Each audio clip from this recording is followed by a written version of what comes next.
Hello friends, आपका स्वागत है तले टाइम्स पर। चलिए शुरू करते हैं आज की कहानी rebirth of devil's dangerous wife episode 7। वही इतना सुनते ही चाहत बोली अंडस को, वैसे आप यहाँ पर क्या कर रहे हैं मिस्टर सिंघानिया? इतना सुनते ही मृत्युंजय चाहत को घूरते हुए ही बोला, अंडस को तुम बताओ तुम यहाँ पर क्या कर रही हो और ये कुलदीप क्यों है तुम्हारे साथ में? तुम दोनों यहाँ पर क्या करने आए हो? तुमने मुझे बताया नहीं तुम बाहर आने वाली हो? इतना सुनते ही चाहत मृत्युंजय को घूरते हुए ही बोली, अंडस को ये बात तो मैं आपसे भी पूछ सकती हूँ कि हूँ मिस्टर पतिदेव की आपने भी मुझे बताया नहीं और आप आ गए, और वो भी अकेले मिस अलीना के साथ। अकेले ही तो आप दोनों क्या करने यहाँ पर आए हैं? आप दोनों यहाँ पर खाना खाने ही आए होंगे, तो हम भी बस लंच करने ही आए हैं यहाँ पर। इतना सुनते ही मृत्युंजय चाहत का हाथ पकड़ता है और उसे खड़ा करते हुए ही बोला, अंडस को लेकिन मुझे नहीं पसंद तुम ऐसे अकेले मुझे बिना बताए कहाँ पर भी जाओ, समझ में आए बात? इतना सुनते ही चाहत हैरानी मृत्युंजय को देखने लगती है। वही मृत्युंजय को इतनी जलन हो रही थी, कुलदीप से इतनी जलन हो रही थी कि उसकी आंखें ही बता रही थी कि उसकी उसे कितनी जलन हो रही है। उसकी आंखों में एक आग जल रही हो ऐसे उसकी आंखें लाल हो रही थी, और वो गुस्से से ही चाहत को घूर रहा था। वही चाहत मृत्युंजय को देखते हुए बोली, अंडस को ये क्या बदतमीजी कर रही हो तुम, छोड़ो मेरा हाथ। तभी मृत्युंजय बोला, चलो मेरे साथ चलो, मुझे तुमसे बात करनी है। इतना सुनते ही कुलदीप भी खड़ा हो जाता है और वो उसे देखते हुए ही बोला, अंडस को क्या यार क्या कर रहा है तो तुझे क्या हम दोनों पर ट्रस्ट नहीं है?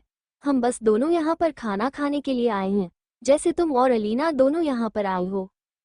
इतना सुनते ही मृत्युंजय कुलदीप को घूरने लगता है। वो बोला, अंडस को तो तुम दोनों अकेले ही क्यों हो और कोई और साथ में क्यों नहीं है?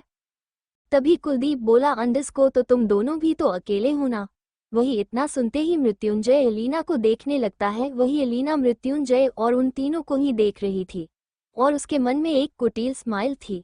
वो उन दोनों को लड़ते हुए देख रही थी और अलीना को लग रहा था कि मृत्युंजय और चाहत दोनों अभी लड़ रहे हैं तो वह दोनों अलग हो जाएंगे। अगर ये दोनों बाहर लड़ाई कर रहे तो ऑब्वियसली वो दोनों घर पर भी लड़ाई करते ही होंगे। लेकिन सच अलीना को कहाँ पता था कि सिर्फ मृत्युंजय की जलन थी जिस वजह से मृत्युंजय का गुस्सा बढ़ रहा था और वो ऐसे बिहेव कर रहा था। वही मृत्युंजय चाहत का हाथ ठीक से पकड़ता है और बोला, अंडस को चलो मेरे साथ कुछ बात करनी है। फिर मृत्युंजय वो कुलदीप को देखते हुए ही बोला, अंडस को जाओ जाकर बैठो अलीना के पास और उसे संभालो थोड़ी देर के लिए, मैं अभी आया। इतना बोलते हुए वो उसे घूरते हुए ही वहां से ऑर्डर देकर चाहत का हाथ पकड़कर आगे बढ़ जाता है। वही कुलदीप तो उसे जाते हुए उन दोनों को देखते ही रह जाता है।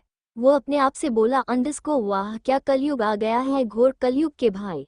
मैं उसकी बीवी के साथ यानी कि मेरी दोस्त के साथ यहाँ लंच करने के लिए आया था और वह उसे यहाँ से लेकर चला गया और मुझे ऑर्डर देकर भी गया कि मैं उसकी क्लाइंट को संभालूं। इतना बोलते हुए ही कुलदीप सामने नजरें उठाकर अलीना को देखता है तो उसकी नज़र अलीना पर ठहर सी जाती है। वही अलीना के चेहरे पर एक स्माइल थी और वह अभी अपने फ़ोन में कुछ कर रही थी। जब उसने चाहत और मृत्युंजय को जाते हुए देखा तो उसके मन में खुशी हो रही थी कि अब चाहत मृत्युंजय की बड़ी वाली लड़ाई होगी, इसीलिए वह मुस्कुराते हुए ही अपने फ़ोन में देखने लगती है। वही कुलदीप की धड़कन है तेज हो चुकी थी अलीना को देखकर, क्योंकि अलीना अभी बहुत ही खूबसूरत लग रही थी और उसके चेहरे पर वो स्माइल हो तो उसे और भी ज़्यादा ब्यूटीफुल बना रही थी।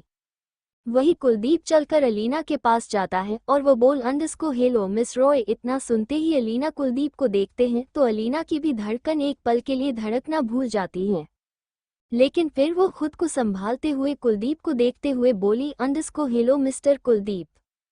इतना सुनते ही कुलदीप एक स्माइल करता है और वो अलीना के सामने बैठ जाता है और फिर वो अलीना को देखते हुए हल्की स्माइल के साथ बोला, अंडस को वैसे आप मृत्युंजय की कंपनी के साथ ही डील की है ना, आपने उसके साथ ही आप काम करने वाली हो ना? इतने सुनते ही अलीना मुस्कुराते हुए ही बोली, अंडस को हाँ उनके साथ ही काम करने वाली हूँ, आगे के प्लान डिस्कस करना बाकी है अभी। तभी अभी कुलदीप के मुंह से अचानक से ही निकला ग्रेट। इतना सुनते ही अलीना हैरानी से उसे देखने लगी। वो बोली, क्यों ग्रेट? इतना सुनते ही कुलदीप अपनी बात को संभालते हुए बोला, अंडस को आप भी वहाँ काम करने वाले हैं और मैं भी वहाँ मृत्युंजय के साथ ही कम करने वाला हूँ, इसीलिए बता रहा हूँ। इतना सुनते ही अलीना बोली, अंडस को ओ अच्छा, अच्छी बात है। इतना बोलकर वो इधर उधर देखने लगती हैं उन दोनों की नज़रें बार बार टकरा रही थी और वह दोनों ही इधर उधर नज़रें फिर लेते थे। वहीं दूसरी तरफ मृत्युंजय चाहत को वहां से दूर एक कॉरिडोर की तरफ लेकर आता है और उसे कॉरिडोर की तरफ लेकर जाकर वह उसे कॉरिडोर की एक दीवार से लगा देता है और चाहत की दोनों कंधों को पकड़कर उसकी आंखों में आंखें डालकर उसके बेहद करीब आते हुए ही बोला, अंडरस्को वाइफी क्यों आई हो यहाँ पर और वह भी कुलदीप के साथ? तुम्हें पता है ना कि मुझे नहीं पसंद कि तुम किसी के भी साथ हो और मुझे बिना बताए इस कुलदीप के आट जाओ। इतना सुनते ही चाहत हैरानी से पहले तो मृत्युंजय को देखने लगती है और फिर वो उसके सीने पर हाथ रखते हुए ही बोली, अंडरस्को क्या हो गया हस्बैंड जी? अभी क्या हो गया तुम्हें? इतना क्यों गुस्सा हो रहे हो? नॉर्मल से ही बात है कि मैं अपने दोस्त के साथ यहाँ पर खाना खाने के लिए आई हूँ, लंच करने के लिए आई हूँ, और तुम इतना गुस्सा क्यों हो रहे हो? मुझे समझ में नहीं आ रहा है तुम्हारा कुछ भी। तभी मृत्युंजय बोला, अंडरस्को मैंने कहा कि मुझे तुम्हारा दोस्त ही नहीं पसंद, मुझे उस जलन होती है उनसे। इतना सुनते ही चाहत पहले तो हैरान हो जाती है, फिर वह भी मृत्युंजय को देखते हुए ही बोली, अंडरस्को तो तुम भी मुझे बताओ कि तुम उस चुड़ैल के साथ क्यों आए हो? वो चुड़ैल मुझे बिल्कुल भी नहीं पसंद। इतना सुनते ही मृत्युंजय हैरानी से मुंह खोले चाहत को देखता है और बोला, अंडरस्को चुड़ैल, तुम उसे चुड़ैल बुला रही हो? तभी चाहत बोली, अंडरस्को हाँ वो चुड़ैल है तो उसे चुड़ैल ही कहूंगी ना, मुझे नहीं पसंद वह जरा सा भी। इतना सुनते ही मृत्युंजय बोला, अंडरस्को लेकिन तुम्हें नहीं पसंद तो मैं क्या कर सकता हूँ? अब मैं उसके साथ यहाँ पर लंच पर नहीं आया हूँ, मैं हम दोनों बस यहाँ पर प्लान डिस्कस करने के लिए आए हैं और उसने पहली बार बोला कि हम साथ में लंच करके हम साथ खाना खाते हुए ही प्लान डिस्कस करेंगे, तो हमारी डील के मुताबिक आगे का प्लान डिस्कस करना था। इतना सुनते ही चाहत बोली, अंडरस्को मुझे पता है तुम प्लान डिस्कस करना था तो तुम वहाँ ऑफिस में भी कर सकते हैं ना, क्यों यहाँ पर आए हो और वह भी दोनों अकेले ही? ना ही समीर साथ है और ना ही इसकी असिस्टेंट वह माया, दोनों में से कोई भी आपके साथ नहीं है, दोनों अकेले ही यहाँ पर आए हो तो ऑब्वियसली यही लगेगा कि तुम दोनों लंच डेट के लिए साथ में आए हो और हमें भी इतनी दूर तुम्हारे पीछे आना पड़ा। इतना सुनते ही मृत्युंजय अपनी भौहें चढ़ाते हुए ही बोला, अंडरस्को अच्छा तुम्हें लग रहा है कि मैं यहाँ पर लंच करने के लिए आया हूँ, चलो मान लिया, लेकिन तुम्हें यह कैसे पता चला कि हम दोनों यहाँ पर ही आने वाले हैं खाना खाने के लिए? इतना सुनते ही चाहत फटाक से बोली, अंडरस्को वह मैंने समीर को फ़ोन किया था, उसने ही मुझे सब बता दिया। इतना बोलकर वह अपनी जीभ को अपने दांत तले काट लेती है और फिर वह अपने मुंह पर हाथ रखते हुए ही बोली, नहीं मैं बस यहाँ पर ऐसे ही आ गए। इतना सुनते ही मृत्युंजय गुस्से से ही चाहत को घूरते हुए ही बोला, अंडरस्को मतलब तुम मुझ पर शक कर रही थी और इंक्वायरी भी? इतना सुनते ही चाहत बोली, अंडरस्को नहीं नहीं मैं सब नहीं कर रही थी, वह तो मैं बस ऐसे ही फ़ोन किया था समीर को और उससे तुम्हारे बारे में पूछा था। चाहत फिर इतना बोलकर अपने मन में बोली, अंडरस्को ये क्या किया तूने पागल लड़की, सच उगल दिया, अब ये डेविल तुझे छोड़ेगा नहीं। इतना बोलते हुए ही वो कुछ सोचने लगती है और बोले, और हाँ मैं तुम्हें बता रही हूँ इस चुड़ैल से दूर रहो वरना मैं भी अपना बॉयफ्रेंड बना लूंगी।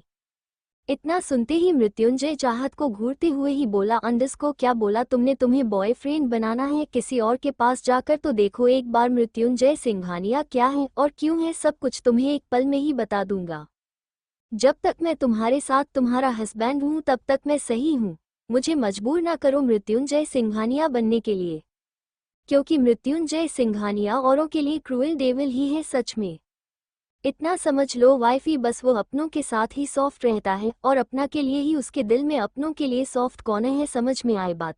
और तुम्हारे लिए तो सबसे बढ़कर। इतना बोलकर वो उसके चेहरे पर हाथ रखकर उसकी आंखों में देखते हुए ही उसके करीब आ जाता है। वही चाहत भी उसकी आंखों में देखने लगती है, वो दोनों ही एक दूसरे को ही देख रहे थे। फिर चाहत आगे बढ़कर मृत्युंजय को हग कर लेती है और उसके सीने पर अपना असर रखते हुए ही बोली, अंडरस्को तुम जितना मेरे लिए पॉजेसिव हो उससे कहीं ज्यादा मैं तुम्हारे लिए पॉजेसिव हूँ। मैं अब तुम्हें खोना नहीं चाहती दोबारा। मैंने बहुत गलतियाँ की है अपनी, पिछले वक्त में तुम्हें बहुत परेशान किया है, बहुत सारी गलतियाँ भी की हैं, तुम्हें तलाक देने तक की नौबत ला दी थी, लेकिन फिर अब नहीं चाहती कि तुम मुझसे दूर जाओ या फिर हमारा दोनों के बीच कोई गलतफहमी आए। बस मैं इतना चाहती हूँ कि हम दोनों साथ रहें और तुम सिर्फ मेरे रहो। इतना सुनते ही मृत्युंजय चाहत के कमर पर हाथ रखता है और उसे अपने और करीब खींच लेता है और उसे देखते हुए ही चाहत को पूरी तरह से बाहों में भरते हुए ही बोला, अंडरस्को मृत्युंजय सिंघानिया सिर्फ अपनी वाइफी का ही है और वह उसका ही रहेगा। और यह जो अलीना के साथ लंच करने आया हूँ, वो सिर्फ अलीना के कहने पर ही आया हूँ क्योंकि उसने पहली बार कहा था और हमारा पहली डील जो थी उसके साथ, तो उसके कहने पर आना पड़ा मुझे, वरना तुम ही पता ही है मैं सिर्फ तुम्हारा ही हूँ। इतना सुनते ही चाहत उससे दूर होकर अपने कान पकड़ लेते हैं और वो सॉरी बोलते हुए बोली, अंडरस्कोर सॉरी, वो सुबह तुम डाइनिंग टेबल पर फ़ोन को देखकर मुस्कुरा रहे थे तो मुझे कुछ अच्छा नहीं लग रहा था, इसलिए मैंने समीर को फ़ोन किया और उससे पूछा तो उसने बताया तो अलीना के साथ लंच पर आने वाले हो, इसीलिए मैंने कुलदीप को यहाँ पर बुलाया और उसके साथ लंच करने के लिए आ गई। इतना सुनते ही वो उसे देखते हुए बोला, अंडरस्कोर तुम मुझे देखने के लिए यहाँ पर आए हो कि मैं अलीना के साथ लंच पर आया हूँ, यही देखने के लिए तुम यहाँ पर आए हो? वही चाहत अपना और हिला देती है तो मृत्युंजय अपना सर पीटते हुए बोला, अंडरस्कोर इस लड़की का कुछ नहीं हो सकता। इतना सुनते ही चाहत अपना मुंह बिगड़ने हुए ही बोली, अंडरस्कोर मेरी क्या गलती है, लेकिन इसमें अपने पति के पीछे पीछे जाना एक पत्नी का धर्म होता है। इतना सुनते ही मृत्युंजय बोला, अंडरस्कोर चलो अब साथ में खाना खाते हैं सब। इतना बोलकर वो उसे लेकर आगे बढ़ जाता है और वहीं पर ही मृत्युंजय चाहत को अलीना और कुलदीप के पास ले आता है। वही कुलदीप और अलीना अभी भी अपने फ़ोन में लगे हुए थे, वो एक दूसरे से बात नहीं कर रहे थे। वही तभी मृत्युंजय और चाहत दोनों जाकर उस टेबल पर बैठ जाते हैं। वही चाहत को देखकर अलीना हैरानी से उन दोनों को देखने लगती है। तभी मृत्युंजय चाहत को देखते हुए ही बोला, अंडरस्कोर वाइफी तुम्हारा फेवरेट खाना ऑर्डर कर दूं? इतना सुनते ही चाहत मुस्कुराते हुए ही मृत्युंजय का हाथ अपने हाथ में लेती है और बोली, अंडरस्कोर कर दो। इतना सुनते ही मृत्युंजय भी मुस्कुराकर मेनू कार्ड लेता है और फिर चाहत का फेवरेट खाना ऑर्डर कर देता है। वही अलीना की आंखें उन दोनों को इस देखकर गहरी हो जाती हैं और उसकी नज़रें उन दोनों के हाथों पर चली जाती हैं, उन दोनों को घूरते हुए ही देखने लगती हैं। वही चाहत अलीना के चेहरे का रिएक्शन देखती है और फिर वो उसे और जलाते हुए ही मृत्युंजय के और करीब जाकर उसे एकदम सटकर बैठ जाती हैं और बोली, अंडरस्कोर हबी मैं सोच रही हूँ आज हम शाम को डिनर डेट पर चले। इतना सुनते ही मृत्युंजय पहले एक पल तो हैरान हो जाता है, फिर वो उसे मुस्कुराते हुए चाहत को देखते हुए बोला, अंडरस्कोर तुम्हारा इरादा है तो हम जरूर चलेंगे वाइफी। इतना सुनते ही चाहत बोली, इस रोमांटिक डिनर डेट चाहिए मुझे तुम्हारे साथ। इतना सुनते ही मृत्युंजय चाहत का हाथ पकड़ता है और उसके हाथ पर किस करते हुए बोला, अंडरस्कोर जरूर तुम चाहोगी वैसा होगा। वही कुलदीप ये सब कुछ देख रहा था और वो अपनी नज़रें फ़ोन करते हुए बोला, अंडरस्कोर चाहत और मृत्युंजय अब तुम दोनों बस करो YRR, हमें की लव बर्ड्स हो तुम दोनों, लेकिन ये सब कुछ हमारे सामने ना करो, हम सिंगल लोगों को इन सब से तकलीफ होती है। इतना सुनते ही चाहत हंसने लगती है और वो हंसते हुए ही बोली, अंडरस्कोर वाह तुम सिंगल लोग, क्या बात है तुम्हारी गर्लफ्रेंड नहीं है क्या? मुझे लगता है तुम्हारी गर्लफ्रेंड है। वही मृत्युंजय तो कुलदीप को घूर रहा था। वही कुलदीप बोला, अंडरस्कोर चाहत सच में नहीं है यार, मेरी गर्लफ्रेंड एनएचआई है, तुम समझ नहीं रही मैं सिंगल हूँ। वही अलीना कुलदीप को देखने लगती है, उसके मुंह से गर्लफ्रेंड की बात सुनकर उसकी नज़रें कुलदीप पर ठहर चुकी थी और वो उसे ही देख रही थी। वही कुलदीप अपनी नज़रें सामने अलीना के चेहरे पे करते हुए ही बोला, अंडरस्कोर लेकिन मेरी नज़र में कोई तो है, अगर वो हाँ करते तो शायद कुछ बात बने। इतना सुनते ही चाहत बोली, अंडरस्कोर बताओ मुझे वो कौन है, मैं करा देती हूँ तुम्हारी सेटिंग। इतना सुनते ही और कुलदीप अलीना के चेहरे को देखते हुए ही बोला, अंडरस्कोर वो बहुत ही ब्यूटीफुल है और एटीट्यूड तो भरपूर है, उसकी अदा जानलेवा है। वो इतना ही बोला था कि तभी चाहत बोली, अंडरस्कोर वो सब कुछ छोड़ो और नाम बताओ क्या नाम है उसका। इतना सुनते मृत्युंजय हैरानी से चाहत को देखने लगता है, वो बोला, अंडरस्कोर तुम्हें बड़ी जल्दी है इसकी सेटिंग कराने की? वही चाहत अपने डैड दिखा देती है ग्रिन ग्रिन और वो मृत्युंजय से चाहत बोली, अंडरस्कोर अरे तुम बीच में मत बोलो, मुझे बोलने दो, बताओ उसका नाम क्या है? तभी कुलदीप एक तक अलीना को देखते हुए ही बोला, अंडरस्कोर उसका नेम है। इतना बोलकर ही वो वहां पर रुक जाता है। वही चाहत उसका नाम सुनने के लिए जैसे उतावली हो रही थी। चाहत बोली, अंडरस्कोर बताओ ना। वही अलीना का एक तक ध्यान कुलदीप की बातों पर ही था और वह नाम जानने के लिए एक तक कुलदीप को ही देख रही थी। अलीना को लग रहा था कि वो कौन ही लड़की होगी और कौन सी लड़की है जो उसे पसंद आ गई है, कुलदीप को पसंद आ गई है। वो नाम सुनने के लिए अलीना का दिल भी बेकरार हो रहा था और वो एक तक कुलदीप को ही देख रही थी। वही कुलदीप चाहत को देखते हुए ही एक स्माइल करते हुए ही बोला, अंडरस्को बाद में तुम्हें मैं बता दूंगा, अभी खाना खाते हैं ना। इतना बोलते हुए सामने से वेटर आता है और वो उनके टेबल पर खाना रखकर चला जाता है। वही वो सब चारों ही खाना स्टार्ट कर देते हैं और चाहत बोली, अंडरस्को क्या यार, तुम ऐसे बात बीच में छोड़नी ही थी तो पहले स्टार्ट ही क्यों की, अब मुझे चुल मच रही है जानने की। वही अलीना को भी वो नाम जानना था, लेकिन कुलदीप ने बात ही नहीं की आगे, तो वह अपने खाना खाने लगती हैं। वही अलीना की नज़रें बार बार कुलदीप पर जा रही थी।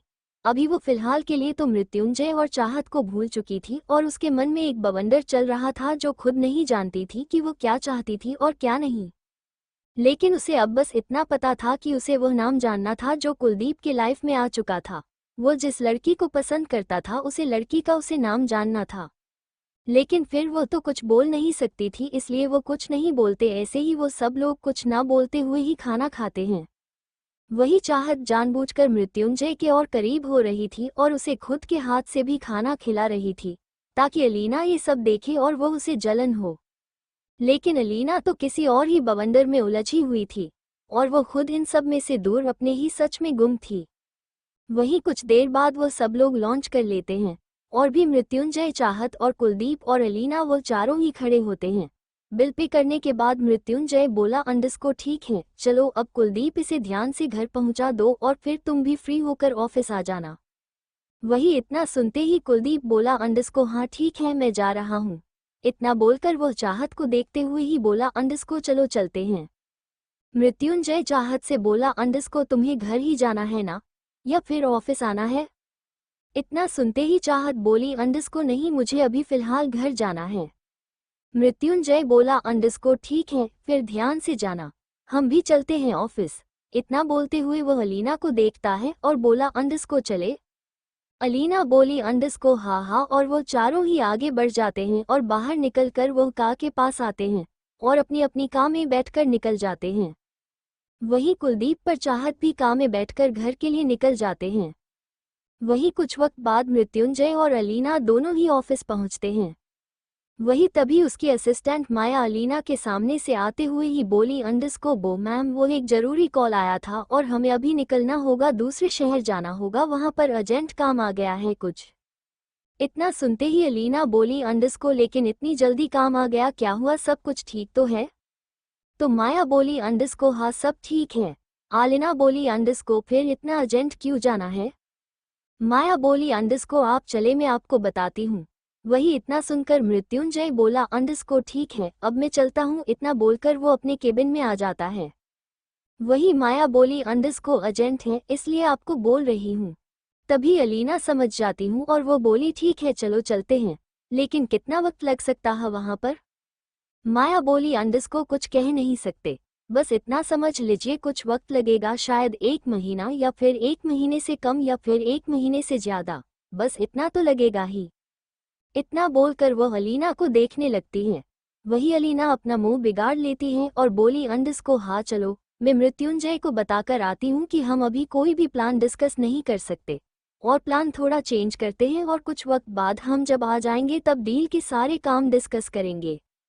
माया बोली, अंडरस्को हाँ जाओ जल्दी आना।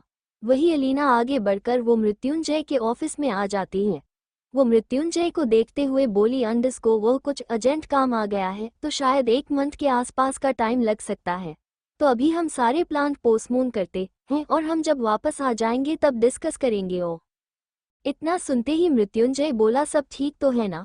तभी अलीना बोली, अंडरस्को हाँ सब ठीक है, लेकिन अभी जरूरी काम है तो जाना पड़ेगा। मृत्युंजय बोला, अंडरस्को कोई बात नहीं, तुम जाओ और ठीक से काम करके आओ, फिर वापस आने के बाद हम करते हैं जो भी काम होगा, अभी कोई इतनी ज्यादा जल्दी नहीं है। वही अलीना ये देखकर मृत्युंजय से बोली, अंडरस्को थैंक यू सो मच, मिलते हैं कुछ दिन बाद। इतना बोलकर वह अपना हाथ आगे बढ़ाती है और मृत्युंजय भी हाथ मिलाते हुए ही बोला, अंडरस्को ठीक है जाओ तुम। वही अलीना मृत्युंजय को जी भर कर देखकर फिर वह माया के साथ वहां से निकल जाती है। वहीं अलीना के जाने के बाद मृत्युंजय बोला, अंडरस्को इस लड़की का दिमाग सच में खिसका हुआ है, इसे मेंटल हॉस्पिटल में छोड़ना चाहिए, पता नहीं ये मुझे कैसी नज़रों से मुझे देखती रहती है। इतना बोलते हुए वह अपने सिर ना में हिलाते हुए ही काम करने लगता है। वहीं दूसरी तरफ तक्ष और रुद्र दोनों ही अपने ट्यूशन आए हुए थे। आज उनके स्कूल में छुट्टी थी, इसलिए आज दोपहर में ही उसकी ट्यूशन क्लास थी। वो दोनों ही साथ में एक बेंच पर बैठे हुए थे। आखिर वह थे तो दोनों ही दुश्मन ही लड़ते झगड़ते ही रहते थे, लेकिन अभी वो दोनों साथ में बैठे हुए थे और जैसे दोनों ही जिगरी दोस्त हो वैसे ही दोनों ही मन लगाकर पढ़ाई कर रहे थे और दोनों जिससे भी जो कुछ समझ नहीं आता वो एक दूसरे से पूछ लेते थे। वही कियारा भी ट्यूशन में आई हुई थी, लेकिन वो रुद्र और तक्ष से पीछे की क्लास में थी। वो उन दोनों से छोटी थी, इसलिए उसके पीछे की क्लास में थी। वो भी पढ़ाई कर रही थी। वही तभी कियारा के पास एक लड़की बैठी हुई थी जिसका नाम प्रिया था। प्रिया बोली, अंडस को वैसे तुम कुछ ज्यादा ही मासूम नहीं हो कियारा। तुम हर वक्त अपने उस तक्ष के पास क्यों रहती हो और उसके आगे पीछे घूमती ही रहती हो, उसके साथ खाना भी शेयर करती हो। तभी कियारा प्रिया को देखते हुए ही बोली, अंडस को तो तुमसे मतलब, वो मेरा दोस्त है तो मैं उसे खाना और वो सब कुछ शेयर करूंगी ही और उसके पास ही रहूंगी। तुम क्यों ये सबको पूछ रही हो? तभी प्रिया उसे देखते हुए ही बोली, अंडस को तो तुम भी मुझे एक काम करो ना, तुम मेरी दोस्त बन जाओ और फिर तुम मुझे तक्ष के साथ दोस्ती करवा दो। इतना सुनते कियारा उसे घूर के देखते हुए ही बोली, अंडस को क्यों मैं तुम्हारे साथ दोस्ती क्यों करूं और तुम्हारी दोस्ती से तक्ष से क्यों करवाओ, बताओ मुझे, तुम तक्ष के साथ दोस्ती क्यों करनी है तुम्हें? इतना सुनते ही प्रिया मुस्कुराते हुए ही बोली, अंडस को वो कितना हैंडसम है ना, वो मुझे पसंद है इसीलिए। इतना सुनते ही कियारा प्रिया को घूरते हुए ही बोली, अंडस को नहीं, कभी नहीं करवाऊंगी मैं तुम्हारी दोस्ती तक्ष से, और ना ही तक्ष को तुमसे दोस्ती करने दूंगी। तक्ष सिर्फ मेरा है, सिर्फ मेरा दोस्त है, समझी तुम? वही प्रिया ये सुनकर वो उदास हो जाती है और वो अपना मायूस सा चेहरा बनाते हुए ही बोली, अंडस को लेकिन वो मुझे भी पसंद है, प्लीज उसके साथ मुझे भी दोस्ती करने दो ना, हम चारों ही साथ में रहेंगे, रुद्र, तुम, मैं और तक्ष। इतना सुनते ही कियारा बोली, नहीं, मैंने कहा नहीं, मतलब नहीं, तुम मेरे तक्ष के पास आसपास भी मत दिखाना वरना मैं तुम्हारा मुंह तोड़ दूंगी। इतना बोलते हुए ही वो गुस्से से ही खड़ी होती है और फिर वो क्लास से बाहर निकल जाती हैं। अभी क्लास में कोई भी टीचर नहीं थी, इसलिए सारे बच्चे बातें कर रहे थे एक दूसरे से। वही कियारा गुस्से से ही अपना मुंह बिगड़ने हुए ही बाहर निकल जाती है और वो बाहर गार्डन की तरफ चली जाती है। उसे गुस्सा आ रहा था जब प्रिया ने कहा कि उसे तक्ष पसंद है। वही खिड़की के पास तक्ष और रुद्र दोनों ही बैठे हुए थे। वह उसकी भी क्लास में भी अभी कोई नहीं था। वही तभी रुद्र की नज़र खिड़की के बाहर जाती है और वो सब कियारा को जाते हुए देखता है तो वो तक्ष को देखते हुए ही बोला, अंडस को देखो तो तक्ष वो सामने कियारा जा रही है, देखो पर उसका मुंह क्यों बिगड़ा हुआ है और वो कहाँ पर जा रही है? इतना सुनते ही तक्ष खिड़की से बाहर देखने लगता है और वो बोला, अंडस को, हाँ यार पता नहीं वो कहाँ जा रही है, चलो देखते हैं। इतना बोलकर तक्ष और रुद्र दोनों ही खड़े हो जाते हैं और कमरे से बाहर निकलकर कियारा जिस तरफ जा रही थी उसी तरफ गार्डन में चले जाते हैं। वही कियारा एक बेंच और जाके बैठ जाती है और वो अपने आप से बोली, अंडस को ऐसे कैसे वो मेरे तक्ष को पसंद कर सकती हैं? तक्ष तो सिर्फ मेरा है, वो सिर्फ मेरा दोस्त है और मेरा ही रहेगा। मैं उसके पास किसी को भी नहीं जाने दूंगी और न ही तक्ष को किसी और के साथ दोस्ती करने दूंगी, और रुद्र भी, वो दोनों ही सिर्फ मेरे दोस्त हैं और किसी के नहीं। सिर्फ हम तीनों के ही दोस्ती रहेगी और कोई तीसरा हमारे बीच नहीं आएगा।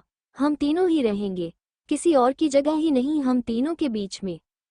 इतना बोलते हुए ही उसकी आंखों से एक आंसू की बूंद गिर जाती है। वही जब रुद्र और तक्ष कियारा के पास पहुंचते हैं तो उसने कियारा जो बोल रही थी वह सुन लिया था और वह दोनों एक दूसरे को देखते हैं और हैरान होते हुए फिर कियारा को देखते हैं। वही कियारा अपना मुंह बिगाड़े हुए ही बैठी थी। तभी तक्ष और रुद्र दोनों ही भागकर उसके पास जाते हैं।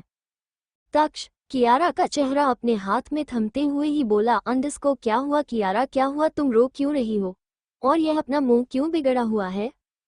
वही कियारा तक्ष को देखती है तो वह अपना अंशु पोंछकर तक्ष के गले लगते हुए ही बोली, अंडस को वह प्रिया, वह बुरी लड़की बोलती है कि वह तुम उसे पसंद हो और वो चाहती है कि तुम उससे दोस्ती करो, लेकिन मैं नहीं चाहती कि तुम किसी और के साथ दोस्ती करो और किसी और के पास जाओ। हम तीनों के ही दोस्ती रहेंगे, तुम में और रुद्र, तुम किसी और के पास नहीं जाओगे ना? वही इतना सुनते ही तक्ष हैरान हो जाता है और उसके साथ रुद्र भी हैरानी से कियारा की बात सुनकर बोला, अंडस को क्या हो गया, क्यों तुम ऐसी बात क्यों कर रही हो? हम तीनों हैं, साथ में ही हैं और कहीं पर भी नहीं जाएंगे, डोंट वरी। वही तक्ष कियारा को अच्छे से गले लगाते हुए एक स्माइल करते हुए ही बोला, अंडरस्कोर डोंट वरी कि यार हम कहीं नहीं जा रहे, यहीं पर ही हैं और हम तीनों के बीच में किसी और को नहीं आने देंगे। आई प्रॉमिस हम तीनों की ही दोस्ती रहेगी। अब खुश में किसी और के साथ दोस्ती नहीं कर रहा। इतना सुनते ही कियारा के चेहरे पर स्माइल आ जाती है और लेकिन फिर वो फिर से अपना मुंह बिगाड़ते हुए ही बोले, अंडरस्कोर तो वो बुरी लड़की क्यों तुम्हें पसंद कर रही है। इतना सुनते ही तक्ष मुस्कुराते हुए ही बोला, अंडरस्कोर तुम ना कियारा बिल्कुल पागल ही हो, कोई और मुझे पसंद करता है तो इसमें मेरी क्या गलती है, और वैसे भी मैंने कहा ना मेरे सिर्फ तुम्हारा ही हूँ। तभी कियारा बोली, अंडरस्कोर हाँ तक्ष तुम सिर्फ मेरे हो। वही कियारा फिर रुद्र और तक्ष को देखते हुए ही बोली, अंडरस्कोर फिर तुम दोनों मुझे प्रॉमिस करो कि तुम दोनों किसी और को कभी दोस्त नहीं बनाओगे, सिर्फ मुझसे ही अपनी दोस्ती रखोगी। इतना बोलकर वह अपने दोनों हाथ आगे बढ़ा देती हैं। वही रुद्र और तक्ष एक दूसरे को पहले देखते हैं और फिर कियारा को देखते हुए मुस्कुराते हुए ही वह दोनों कियारा का हाथ थाम लेते हैं और बोले, अंडरस्कोर प्रॉमिस सिर्फ तुम ही हमारी दोस्त रहोगी और सिर्फ हम तीनों की दोस्ती रहेगी, इससे आगे कुछ नहीं। अब इतना सुनते ही कियारा आगे बढ़ती हैं और रुद्र और तक्ष दोनों को ही साथ में हग कर लेती हैं। वही वो तीनों एक दूसरे को हग कर लेते हैं। फिर तक्ष बोला, अंडरस्कोर ठीक है चलो अब तुम चलो अपने क्लास में जाओ, मैं और रुद्र अपने क्लास में जाते हैं। इतना बोलकर वो तीनों ही अपनी क्लास में चले जाते हैं। वही ऐसे ही शाम हो जाती है और शाम होने के बाद सब अपने अपने कामों से लौट आते हैं और डिनर करके सब लोग सोने चले जाते हैं। वही आन्या सब लोगों के सो जाने के बाद वो रीना जी को बताती है कि उसे उसके एक दोस्त के हैं वहाँ जरूरी काम है जिस वजह से उसे जाना पड़ रहा है, इसलिए वो जा रही है। इतना बोलकर वो वहाँ से निकल जाती है। आन्या अपनी कार में बैठी और फिर वो अपनी कार लेकर कहीं पर निकल जाती है। करीब 2 घंटे बाद आन्या अपनी कार एक बड़े से बंगलो के बाहर रुकती है और वहां पर बॉडीगार्ड पहरा दे रहे थे। वहां पर वॉचमैन भी था और वो आन्या को कार को देखकर गेट खोल देता है। वही कार और गेट से होते हुए ही घर के में गेट के पास आकर रुकती है। वही विला महलों से कम नहीं था और बड़ा ही लग्जरियस लग रहा था। वही आन्या उस बंगले को देखकर एक स्माइल करती है और फिर वो कार से उतरकर में घर के मेन गेट के पास जाकर उस दरवाजे को खोलकर अंदर जाती है। वही तभी वह अभी आगे बढ़ी ही थी कि तभी उसे घर के हॉल में सोफे पर एक शख्स बैठा हुआ था और वह आन्या को आते हुए देखकर बोला, अंडरस्कोर वेलकम मिस आन्या। इतना सुनते ही आन्या सामने देखने लगती है। वही वो शख्स आन्या को नीचे से ऊपर तक देते हुए ही बोला, अंडरस्कोर काफी मजा आने वाला है इस रात में, आज बहुत हॉट लग रही हो तुम। आन्या सामने देखते हुए ही बोली, underscore shut up Shivam Rajput, अपने हद में रहो। वही और सामने कोई और नहीं शिवम राजपूत था। शिवम राजपूत कोई और नहीं बल्कि वह भी बिजनेसमैन ही था। बस उसे अपनी कंपनी को टॉप नंबर 1 पर चाहिए थी। जैसे मृत्युंजय नंबर 1 पर था वैसे से ही उसे ही अपनी कंपनी नंबर 1 पर चाहिए थी। लेकिन मृत्युंजय के होते हुए कोई आगे बढ़ सकता है क्या? इसीलिए वो शिवम राजपूत हर बार मृत्युंजय से जलता रहता था और वह हर बार उसे गिराने का कोई ना कोई प्लान सोचता ही रहता था। इनफैक्ट उसने तो मृत्युंजय के जो भी बिजनेस पार्टनर थे, जो भी क्लाइंट थे, उन सबको पैसे देकर अपनी तरफ करने की कोशिश की थी। लेकिन मृत्युंजय का खौफ इतना था कि कोई भी उसे धोखा देने का सोच भी नहीं सकता था। वैसे भी मृत्युंजय को कोई धोखा नहीं देता था, उसके साथ सब ईमानदारी ही दिखताते थे। इसीलिए शिवम राजपूत को बहुत गुस्सा आता था। उसने तो कई बार साजिश से भी की थी कि वो मृत्युंजय को रास्ते से हटा दे या फिर उसके साथ कोई ना कोई एक्सीडेंट करवा दे या उसे बिजनेस में गिरा दे और उसे ज्यादा लॉस हो। ऐसी उसने कई चालें भी चली थी, लेकिन उसकी कोई भी साजिश उसके काम नहीं आई थी। आखिर मृत्युंजय के सामने कोई कैसे टिक सकता है? इसीलिए शिवम राजपूत को अपनी हार बार बार बर्दाश्त नहीं होती थी और वह आ जाता था मृत्युंजय को हराने के लिए। वहीं आन्या पहले से ही मृत्युंजय की दोस्त ही थी, लेकिन एक बार एक पार्टी में आन्या ही और शिवम दोनों ही मिले थे और उन दोनों की फिर बातें स्टार्ट हुई और उन दोनों के बीच फिर बहुत कुछ हुआ और वह दोनों एक दूसरे का दिल बहलाने का जरिया तक बन गए। जब भी शिवम को जरूरत होती थी कि नीड होती थी तो वह आन्या को कॉल करता था और आन्या को जब नीड्स होती थी तो वह शिवम के पास चली जाती थी अपना मन बहलाने के लिए। वहीं आन्या शिवम को देखते हुए बोली, अंडरस्कोर तुम तो कुछ बोलो ही मत। तुमसे बात करना ही बेकार है। पता नहीं मेरी मति मारी गई थी जो मैं तुम्हारे पास आई हुई हूँ। तुम कौन सा मुझे कोई सॉल्यूशन देने वाले हो? इतना सुनते ही शिवम शराब का ग्लास अपने मुंह से लगाते हुए ही बोला, अंडरस्कोर चिल बेबी चिल, इतना गुस्सा क्यों हो रही हो? इधर आओ मेरे पास, चलो एक पैग लगाते हैं और थोड़ा अपना दिमाग ठंडा कर लो। और आज तो पूरी रात है, साथ में मजे करेंगे और तुम्हारी और एक बातों का सॉल्यूशन भी निकलेंगे। इतना सुनते ही आन्या गुस्से से ही जाकर बैठ जाती है और वह सामने पड़ी हुई बोतल उठाकर एक गिलास भरती है और फिर वह भी शराब का एक दो पैग लगा लेती है। फिर वो खुद को संभालते हुए शांत करते हुए ही शिवम को देखते हुए ही बोली, अंडरस्कोर मुझे मृत्युंजय चाहिए है, कोई भी हालत में मुझे वह चाहिए है।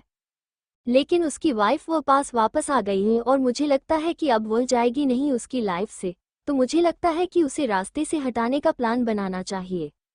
इतना सुनते ही चुनकर शिवम आन्या को देखने लगता है और वो बोला, अंडरस्कोर क्या चाहत सिंघानिया वापस आ गई है और वह अभी मृत्युंजय के साथ रह रही है।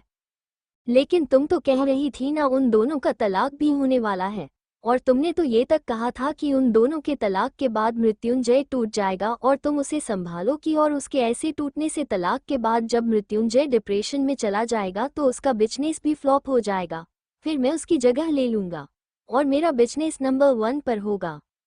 इतना सुनते ही आन्या बोली, अंडरस्कोर वो सब हमारे ख्वाब थे जो ख्वाब ही रह गए हैं, वो सच नहीं हो सकते कभी भी, क्योंकि अब चाहत प्यार करने लगी है मृत्युंजय से। पता नहीं ऐसा क्या हुआ है, हम तो उसे हर बार मृत्युंजय के खिलाफ इस्तेमाल करते थे और उसके कान भरते रहते थे, लेकिन वो अभी फिलहाल किसी की सुन ही नहीं रही और वो हम सबको टक्कर दे रही है और हम सबको करारा जवाब भी देती है, और यहाँ तक कि वो सार्कास्टिकली टन में हमें ताना भी मारती है।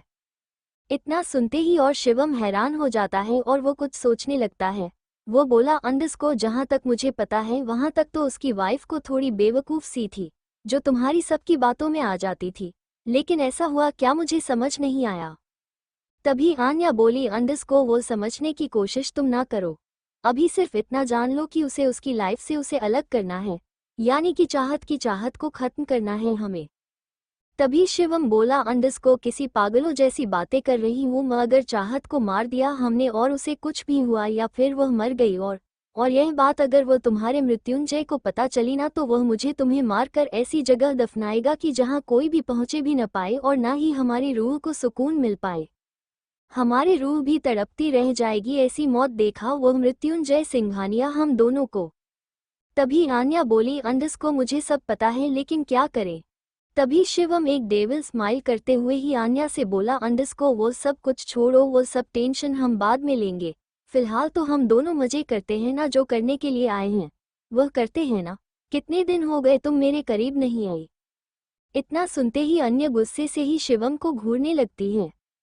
वही शिवम उठकर आन्या के एकदम करीब आ जाता है और उसकी कमर में हाथ डालते हुए ही उसे अपने करीब कर लेता है और उसके चेहरे पर हाथ रखते हुए बोला, अंडरस्कोर क्या तुम्हें नहीं लगता कि तुम मेरे साथ कुछ ज्यादती कर रही हो? आजकल उसे मृत्युंजय के ख्यालों में डूबी रहती हो, तो मेरे ऊपर तो ध्यान ही नहीं देती। तभी जो आन्या ऐसे शिवम के करीब आने से वो सिर्फ का गिलास नीचे रखती है और फिर वो शिवम किसी ने पर हाथ देते हुए ही बोली, अंडरस्कोर अब क्या करूं मैं, वह मेरे दिलो दिमाग से बाहर जाता ही नहीं, तो इसमें मेरी कोई गलती नहीं है, हम क्या ही कर सकते हैं, उसकी शख्सियत ही ऐसी है। इतना सुनते ही शिवम एक झटके के साथ ही वो आन्या के बालों को कसके के पकड़ लेता है और उसे उसका चेहरा ऊपर उठकर उसे अपने चेहरे के करीब करते हुए ही बोला, अंडरस्कोर तुम मेरे पास आई हो तो मेरे बारे में बात करो, ना कि मेरे दुश्मन के बारे में। उसकी तारीफ सुनने के लिए तुम ही यहाँ पर नहीं बुलाया है, समझ में आए बात? मुझे नहीं पसंद कि तुम उसकी तारीफ करो। वही इतना सुनते ही अनाया मुस्कुराते हुए ही बोले, अंडरस्कोर लेकिन वह है ही ऐसा, इसमें मेरी गलती ही नहीं है, अपने आप ही तारीफ निकल जाती है उसकी। वही शिवम और गुस्से से आन्या के बालों को कस के पड़ते हुए बोला, अंडरस्कोर मैंने कहा ना, मेरे सब्र का इंतहा मत लो आन्या। अंडरस्कोर आन्या बोली, अंडरस्कोर ओके शांत हो जाओ। इतना बोलते हुए ही वो उसके सीने पर हाथ फिरते हुए ही बोली, अंडरस्कोर वैसे आजकल काफी हैंडसम होते जा रहे हो। इतना सुनते ही शिवम थोड़ा शांत होता है। शिवम और आन्या की गले पर उंगलियां चलाते हुए ही बोला, अंडरस्कोर हाँ लेकिन तुमसे तो कम ही हूँ, तुम्हारी अदाएं तो हर बार जान ले लेती हैं। इतना बोलते हुए ही उसकी गर्दन को अपनी टेढ़ी नजरों से देखने लगता है। वही तभी आन्या उसके गालों पर हल्के से मारते हुए ही बोली, अंडरस्को क्या देख रही हो बेवकूफ इंसान। वही तभी शिवम बोला, अंडरस्को जो देखने लायक हो वही देख रहा हूँ बेबी। अन्य बोली, अंडरस्को बेशर्म हो चुके हो तुम।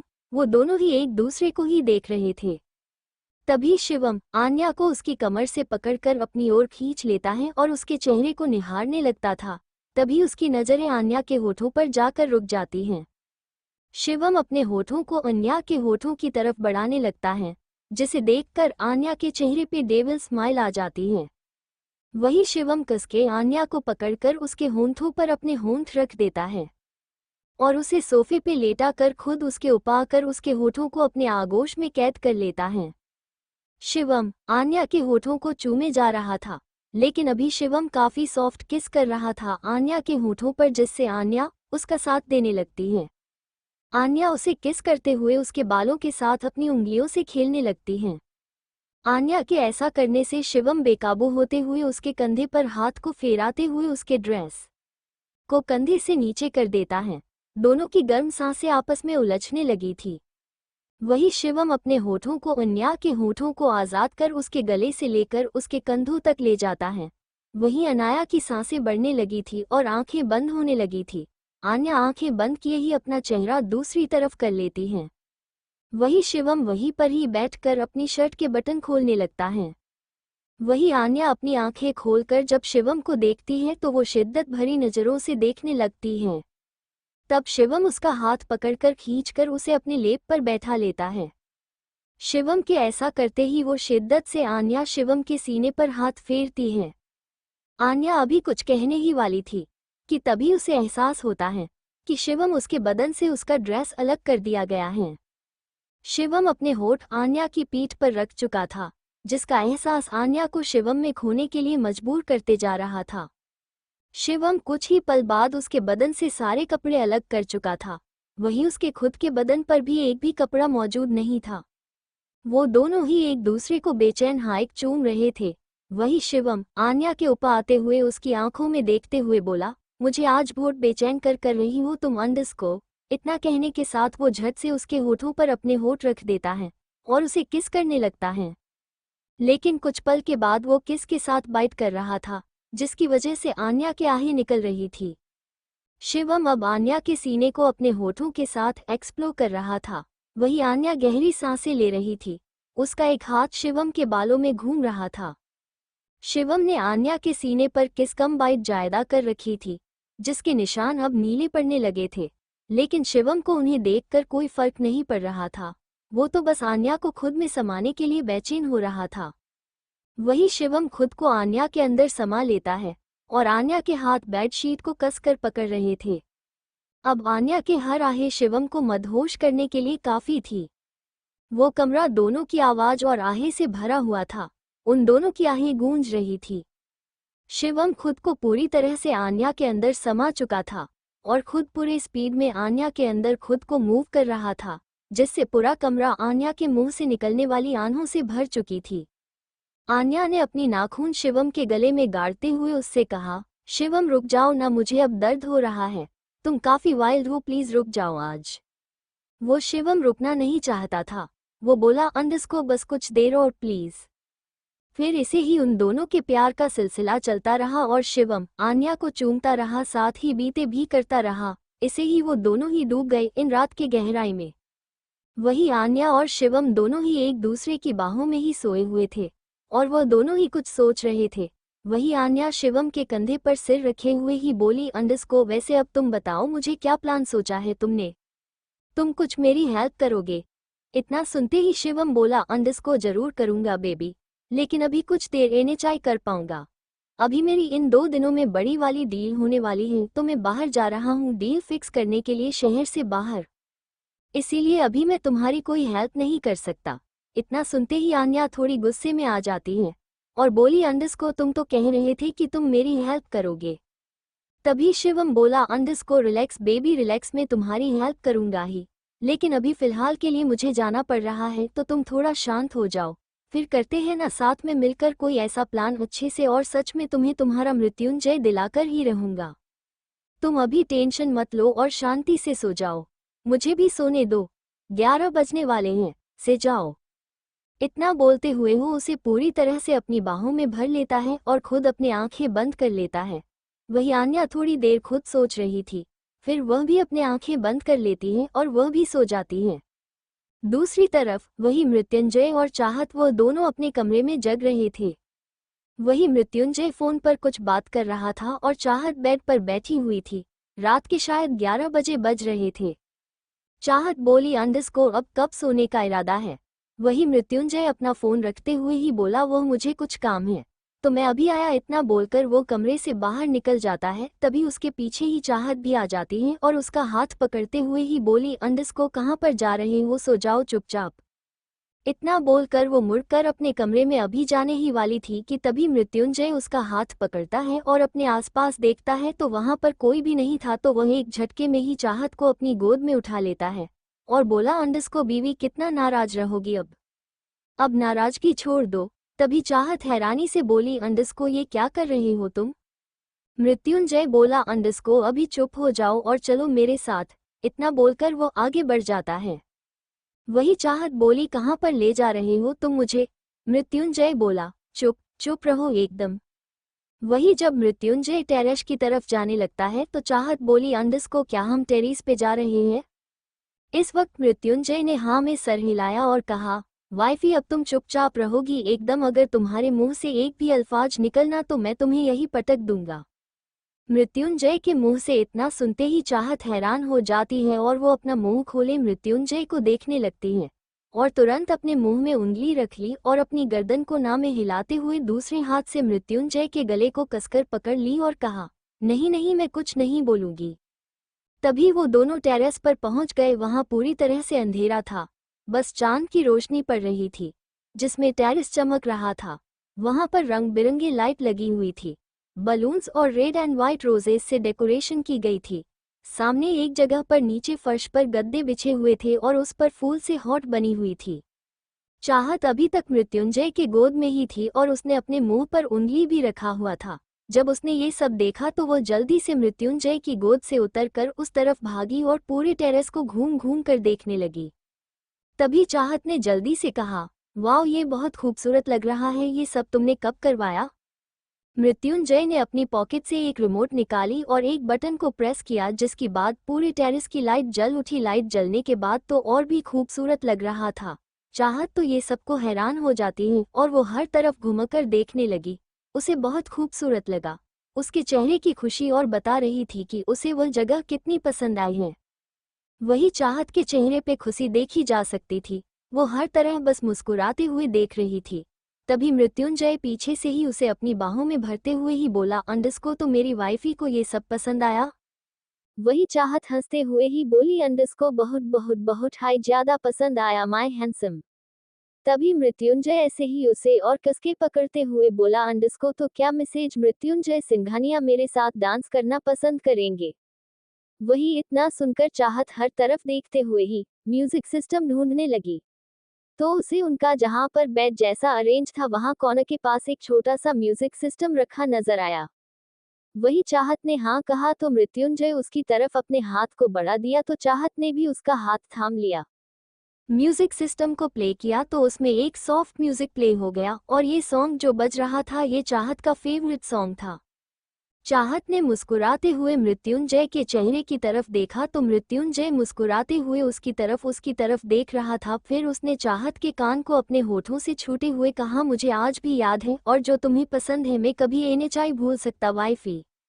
वही मृत्युंजय अब चाहत को पीछे से ही बाहों में भरे हुए डांस कर रहा था, लेकिन अब उसे चाहत के करीब जाने की तड़प हो रही थी तो वो चाहत ने टॉप पहना हुआ था उसे मृत्युंजय हल्के से उसके कंधों से नीचे कर देता है और वहां पे अपने होंठ रख देता है। वही इस एहसास से चाहत की सांसें गहरी हो जाती हैं। वही मृत्युंजय हल्के से चाहत को बाइट करता है जिससे चहता के मुंह से एक आह भरी आवाज निकली जो सीधे मृत्युंजय के दिल पर पहुंची। वो लगातार चाहत के कंधे पर उसे हर जगह पर किस करने लगा जहां अभी उसने बीते किया था। मृत्युंजय उसके कंधे पर बेतहाशा चूम रहा था और कंधे से होते हुए उसके कॉलर बोन और गर्दन तक आ गया। फिर उसने अपने चेहरे को ऊपर उठाया और चाहत के पूरे चेहरे को किस करने लगा।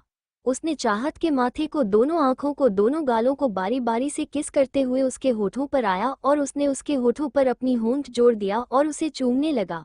वही चाहत भी अब मृत्युंजय का पूरा साथ दे रही थी।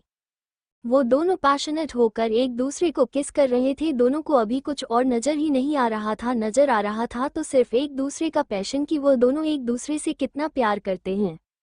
मृत्युंजय चाहत के कंधे पर बेतहाशा चूम रहा था और कंधे से होते हुए उसके कॉलर बोन और गर्दन तक आ गया था। फिर उसने अपने चेहरे को ऊपर उठाया और चाहत के पूरे चेहरे को किस करने लगा। उसने चाहत की माथे को, दोनों आंखों को, दोनों गालों को बारी बारी से किस करते हुए उसके होठों पर आया और उसने उसके होठों पर अपनी होंठ जोड़ दिया और उसे चूमने लगा। चाहत भी मृत्युंजय के बालों को सहलाते हुए उसके होठों को चूस रही थी। दोनों एग्रेसिव होकर एक दूसरे को किस कर रहे थे। दोनों को अभी कुछ और नजर ही नहीं आ रहा था। नजर आ रहा था तो सिर्फ एक दूसरे का पैशन कि वो दोनों एक दूसरे से कितना प्यार करते हैं। मृत्युंजय चाहत के बालों को, उसके कानों के पीछे करते हुए उसकी आंख में देख रहा था। चाहत की भी नजरें मृत्युंजय से जा मिली थी, जो कि मृत्युंजय का कंट्रोल खो रही थी। मृत्युंजय बोला, अंडरस्को आई वॉन्ट यू वाइफी। वही इस बार चाहत आगे बढ़कर मृत्युंजय के होंठों पर अपने होंठ रख देती है और उसे किस करने लगती। करीब 10 मिनट बाद वो उससे दूर हुई, तभी मृत्युंजय एक झटके ने ही चहता को अपनी गोद में उठा लेता है और उसे जहां बेड सजाया हुआ था उसी तरफ ले जाता है। मृत्युंजय उसे बेड पर लेटाकर उसे एक पल देखकर उसके होठों को चूमने लगता है। अब चाहत के हाथ मृत्युंजय के बालों में घूम रहे थे। वही मृत्युंजय जो कि उसे किस करते हुए अब उसकी गर्दन पर आकर अपने होंठ चलाने लगता है। दोनों की ही सांसें आपस में उलझने लगी थी और धड़कनें बढ़ चुकी थी। चाहत के हाथ अब मृत्युंजय की पीठ पर चलने लगे थे। मृत्युंजय एक भी पल गवाए बिना चाहत के कपड़ों को उसके बदन से अलग कर देता है। मृत्युंजय के होठ जैसे ही चाहत के होठों से अलग होते हैं तो चाहत गहरी गहरी सांसें लेने लगते हैं। वही मृत्युंजय चाहत को पूरी तरह से अपनी बाहों में भरते हुए ही बोला, अंडरस्को वाइफी, तुम ना मुझे हर बार पागल कर देती हो, and I love you wifey. वही चाहत मुस्कुराते हुए ही उसकी बाहों में छुप जाती है। वही मृत्युंजय उसे हर तरह से प्यार करने लगता है और उस तेरेश पे अब चाहत की आहें गूंज रही थी और वो दोनों ही प्यार के एहसास में खोए हुए रात की गहराइयों में डूब जाते हैं। उद्धरण चिन्ह। अगली सुबह 5 बजे के आसपास मृत्युंजय की आंखें खुलती हैं तो वह अपनी आंखें धीरे धीरे खोलकर अपने आसपास देखता है। वहां अभी भी अंधेरा था। वही मृत्युंजय चाहत को देखता है जो उसकी बाहों में ही सो रही थी। वो उसे देखकर एक स्माइल करता है और फिर उसे उसके सिर पर किस करते हुए ही बोला, अंडरस्को मॉर्निंग वाइफी। वैसी अब उठ भी जाओ, चलो हमें नीचे जाना है। वैसे भी अब मुझे ये डेकोरेशन हटवाना होगा और चलो अब हम अपने कमरे में चलते हैं। वही चाहत मृत्युंजय की बात सुनती है तो वह धीरे धीरे अपने आंखें खोलते हुए ही बोली, अंडरस्को क्या हुआ, सोने दो ना मुझे, अभी मुझे और सोना है। इतना सुनते ही मृत्युंजय बोला, अंडरस्को तुम्हें सोना है तो सो जाओ, मुझे कोई प्रॉब्लम नहीं है, लेकिन अगर टेरेस पर कोई आ गया तो फिर मुझे मत कहना, हम दोनों ऐसे ही रह सकते हैं। Tears of Joy green. इतना सुनते ही चाहत की आंखें एक झटके के साथ ही खुल जाती हैं और वह अपने आसपास देखती हैं। वो दोनों ही टेरेस पर थे और अभी वहां पर सारा डेकोरेशन वैसा ही था। वहां पर हल्की हल्की लाइट जगमग कर रही थी। ये सब देखकर चाहत हैरानी से मृत्युंजय को देखती है, फिर बोली, अंडरस्को ये सब तुम्हारी वजह से हो रहा है। अभी मुझे और सोना था, लेकिन अभी हमें उठकर नीचे जाना पड़ेगा। मृत्युंजय उसे देखते हुए ही एक स्माइल करते हुए बोला, अंडरस्को अपना मुंह बाद में बिगाड़ लेना, पहले नीचे कमरे में चलो और जाकर फिर से सो जाना, चलो अभी। इतना बोलते हुए ही मृत्युंजय वहां पर जो चाहत के कपड़े नीचे पड़े हुए थे उसे उठाता है और चाहत को देता है। मृत्युंजय बोला, अंडरस्को कपड़े पहनो। इतना बोलकर वो भी अपने कपड़े चेंज करने लगता है और कपड़े पहन लेता है। वही चाहत भी अपने कपड़े पहनती है और वो दोनों ही वहां से नीचे ही अपने कमरे में आ जाते हैं। वही कमरे आते ही मृत्युंजय वॉशरूम की तरफ जाते हुए ही बोला, अंडरस्को वो मुझे आज एक जरूरी डील के लिए आज सुबह जाना है तो जल्दी जाना पड़ेगा। इतना सुनते ही चाहत बोली, अंडरस्को लेकिन आज मुझे अनाथ आश्रम जाना है, तुम मुझे ले जाने वाले थे ना। मृत्युंजय बोला, अंडरस्को अभी मेरे पास टाइम नहीं है, मीटिंग में जाना ही होगा। वही चाहत बोली, अंडरस्को फिर मैं अपने साथ कुलदीप को ले जाऊंगी, हम दोनों साथ जाएंगे। इतना सुनते ही मृत्युंजय एक पल ठहरा और फिर बोला, अंडस को ठीक है, उसे ले जाना अपने साथ, कोई प्रॉब्लम नहीं है। वही मृत्युंजय को कुलदीप से अब प्रॉब्लम नहीं है ये सुनकर चाहत हैरान हो गई, लेकिन इसका असली कारण तो सिर्फ मृत्युंजय ही जानता था, जो आगे जहां चलकर पता चलने वाला था। सुबह हो जाती है और सब लोग तैयार होकर ब्रेकफास्ट करके अपने अपने कामों के लिए निकल जाते हैं। वही चाहत कुलदीप को लेकर अनाथ आश्रम की तरफ निकल जाती है। वही कुलदीप और चाहत दोनों ही करीब 2-3 घंटे बाद अनाथ आश्रम के बाहर पहुंचते हैं। इस अनाथ आश्रम में चाहत बहुत बार आती थी और वह वहां पर डोनेशन भी देकर जाती थी। उसे वहां पर आना बहुत ही अच्छा लगता था, एक सुकून मिलता था। चाहत यहाँ पर पहले आन्या के साथ बहुत बार आई थी। इस अनाथ आश्रम में वो कभी कभी अकेली भी आती थी और आज मृत्युंजय के साथ आने वाली थी, लेकिन वो एनएचआई आया तो कुलदीप के साथ आई। चाहत और कुलदीप अनाथ आश्रम के छोटे छोटे बच्चों से मिलते हैं और उन सब के पास जाकर उन्हें एक अलग ही खुशी का एहसास होता है और उन सब बच्चों के लिए वो गिफ्ट्स भी लेकर गए थे जो उनको देते हैं। कुछ देर यूं ही घूमने के बाद वो दोनों ही गार्डन की तरफ आ जाते हैं। चाहत बोली, अंडस को यहाँ पर कितना सुकून है ना, कितना अलग ही दिल को सुकून मिलता है।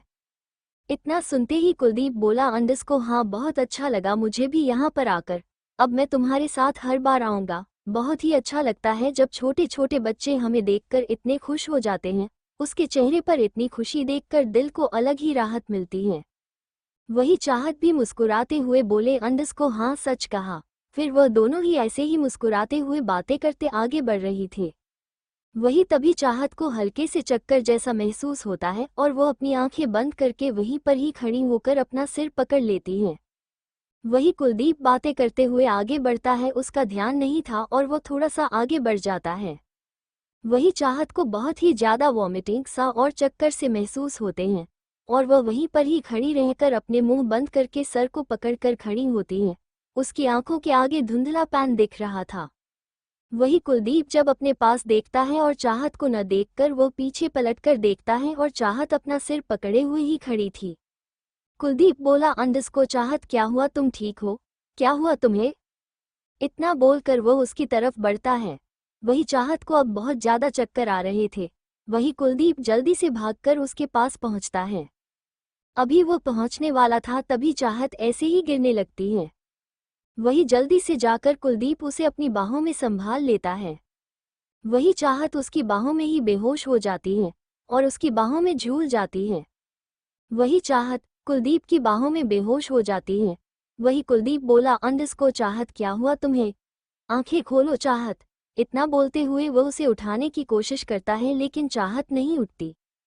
तो कुलदीप भी फिर एक पल भी ना गवाते हुए ही वो उसे अपनी गोद में उठा लेता है। वो जल्दी से चाहत को वहां से उसके कार की तरफ ले जाता है और कार में ले जाकर उसे पीछे की सीट कर लेता देता है और खुद ड्राइविंग सीट पर आकर बैठ जाता है। वही वो अनाथ आश्रम वाले भी उसके पास आते हैं, लेकिन तब तक कुलदीप अपनी कार स्टार्ट के ही फटाफट वहां से निकल जाता है। कुलदीप बार बार पीछे चाहत को देखते हुए बोल रहा था, अंडस को चाहत आंखें खोलो, क्या हुआ तुम्हें? लेकिन चाहत सच में बेहोश हो चुकी थी। वही कुलदीप हो सके उतनी स्पीड से कार को हॉस्पिटल की तरफ लेकर निकल जाता है। कुछ ही वक्त में कुलदीप चाहत को लेकर अस्पताल पहुंच जाता है और वहां पर कार रोककर वो फिर से चाहत को गोद में उठाकर अस्पताल के अंदर ले जाता है और फिर वहां की स्ट्रेचर पर लेटाकर डॉक्टर को देखते हुए वो जल्दी बोला, अंडस को ओ डॉक्टर देखिए इसे क्या हुआ है, ये बेहोश हो चुकी है, जल्दी से प्लीज देखिए इसे। वही डॉक्टर भी जल्दी चाहत के पास आ जाते हैं और चाहत को लेकर एक कमरे में चले जाते हैं चेकअप करने के लिए। वही कुलदीप अपने चेहरे से पसीना पहुंचता है और फिर कुछ सोचने लगता है। 2 पल इधर उधर घूमते हुए ही वह अपना फोन निकालकर मृत्युंजय को फोन करता है। वही मृत्युंजय एक मीटिंग अभी अटेंड कर रहा था तो वह अपना फोन वाइब्रेट किया हुआ था। वही मृत्युंजय का फोन वाइब्रेट होता है लेकिन वो कुलदीप का फोन देखकर इग्नोर करते हुए ही उठाता नहीं। वही कुलदीप फिर से कॉल करता है जिसे देखकर मृत्युंजय जो मीटिंग अटेंड कर रहा था वह फोन काट देता है। वही कुलदीप बोला, अंडस को ये मृत्युंजय भी ना फोन क्यों ना उठा रहा। इतना बोलते हुए ही वो फिर से कॉल करता है तो इस बार मृत्युंजय अंडस को एक्सक्यूज मी बोलकर वो कॉल उठा लेता है। मृत्युंजय बोला, अंडस को कुलदीप क्या काम है, तुम्हें थोड़ी देर रुक नहीं सकते क्या? इतना सुनते ही सामने से कुलदीप की घबराई हुई आवाज आए। वो बोला, अंडरस्कोर मृत्युंजय। वो चाहत। वही कुलदीप की एआई आवाज सुनकर मृत्युंजय फोन को कसके पकड़ते हुए ही बोला, अंडरस्कोर क्या हुआ, तुम ऐसे क्यों बात कर रहे हो? क्या हुआ चाहत को? कहाँ है मेरी बीवी और ठीक है वह? कुलदीप बोला, अंडरस्कोर वो मेरी बाहों में बेहोश हो चुकी थी जब हम अनाथ आश्रम में थे, अभी मैं उसे अस्पताल लेकर आया हूँ। इतना सुनते ही मृत्युंजय हैरान रह जाता है। वो बोला, मुझे बताओ कौन सी हॉस्पिटल है? वही कुलदीप का जवाब सुनकर मृत्युंजय वो फोन काटकर उस रूम से भागते हुए ही बाहर निकल जाता है। वही जो सब लोग मीटिंग अटेंड कर रहे थे वो सब लोग चौंक जाते हैं। सब लोग मृत्युंजय को देखते ही रह जाते हैं कि हुआ क्या। वो मीटिंग छोड़कर कभी नहीं जाता और ना ही कभी ऐसा होता है, लेकिन आज वो इतना एग्रेसिव होकर कहाँ जा रहा था। वही मृत्युंजय जल्दी से कार लेकर अस्पताल के पास आता है और वो कार से नीचे उतरकर भागते हुए उसे अस्पताल में आ जाता है। वो पूरी तरह से हाफ रहा था और उसके चेहरे का पसीना बता रहा था कि वो कितना परेशान है। वो भागते हुए कुलदीप के पास आता है और बोला, अंडस को क्या हुआ, कहाँ है वो? कुलदीप बोला, अंडस को चेकअप रूम में ले गए हैं। वही इतना सुनते ही मृत्युंजय चेकअप रूम के पास आ जाता है और वहां पर आसपास चक्कर काटने लगता है।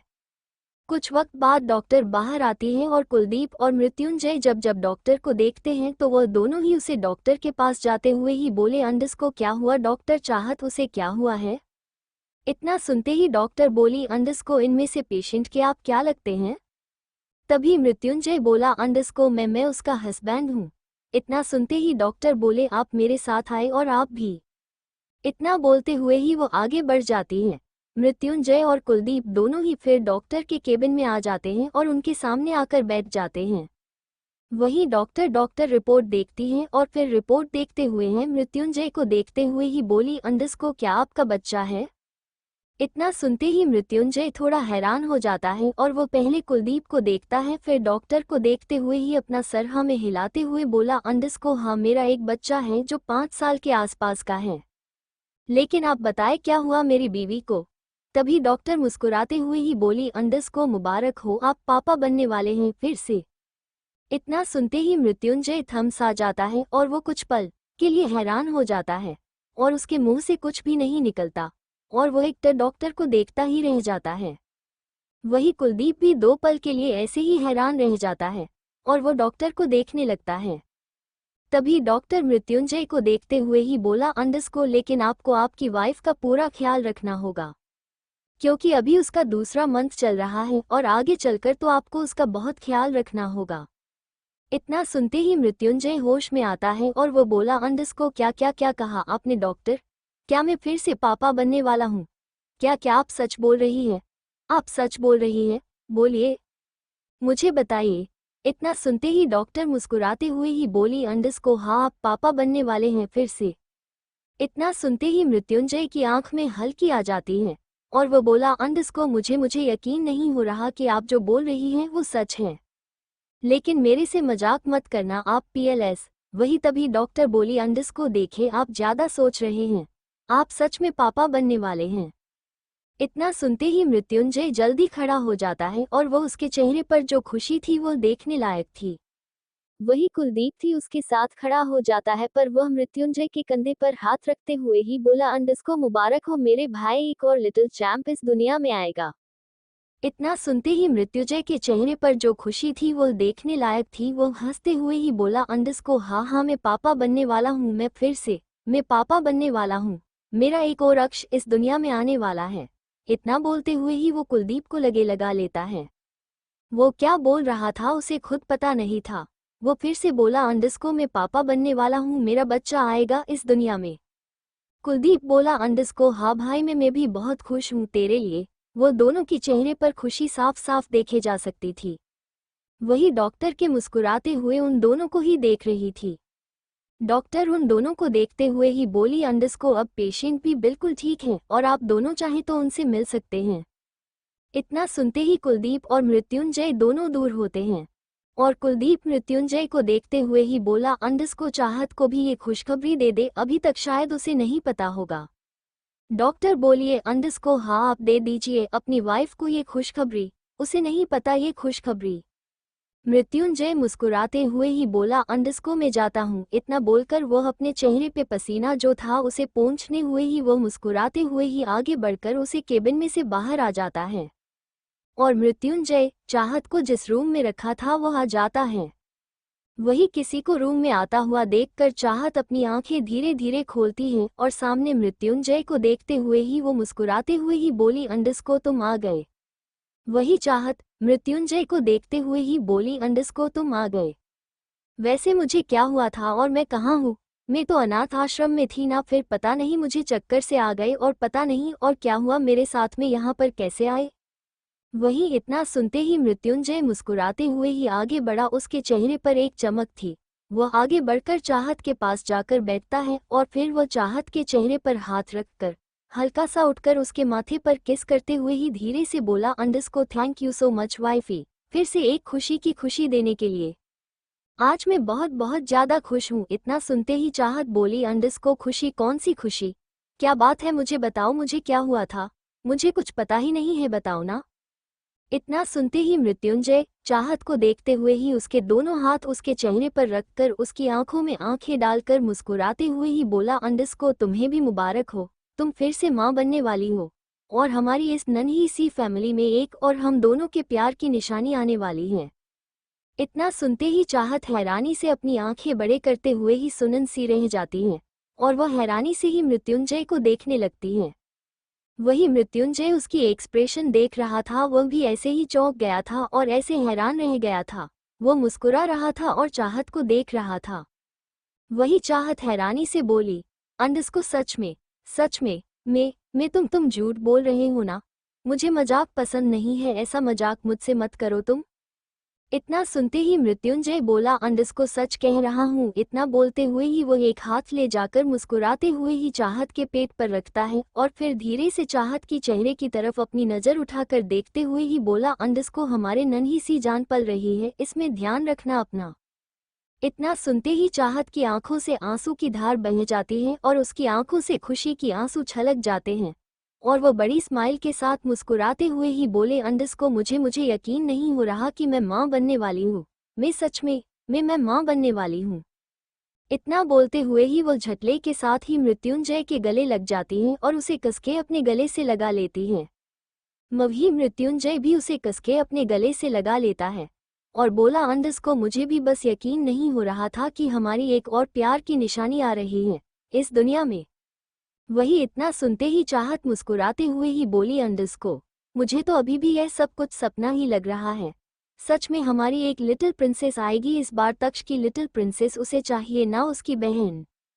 मैं चाहती हूँ कि तक्ष की ख्वाहिश पूरी हो और हमारी दुनिया में हमारी लिटिल प्रिंसेस आए और हमारी प्यारी सी फैमिली को पूरी करे। इतना सुनते ही मृत्युंजय भी मुस्कुराते हुए उसे अपने बाहों में भर लेता है। वही चाहत की आंखों से अभी भी आंसू बह रही थी जो कि उसकी खुशी के थे और उसकी खुशी उसके चेहरे पर साफ साफ देखी जा सकती थी। चाहत के चेहरे से स्माइल जाने का नाम ही नहीं ले रही थी। चाहत वह उसे अलग होते हुए ही मृत्युंजय को देखते हुए ही बोली, अंडरस्को तुम सच तो बोल रही हो ना? देखो मजाक मत करना मुझसे कभी भी ऐसा।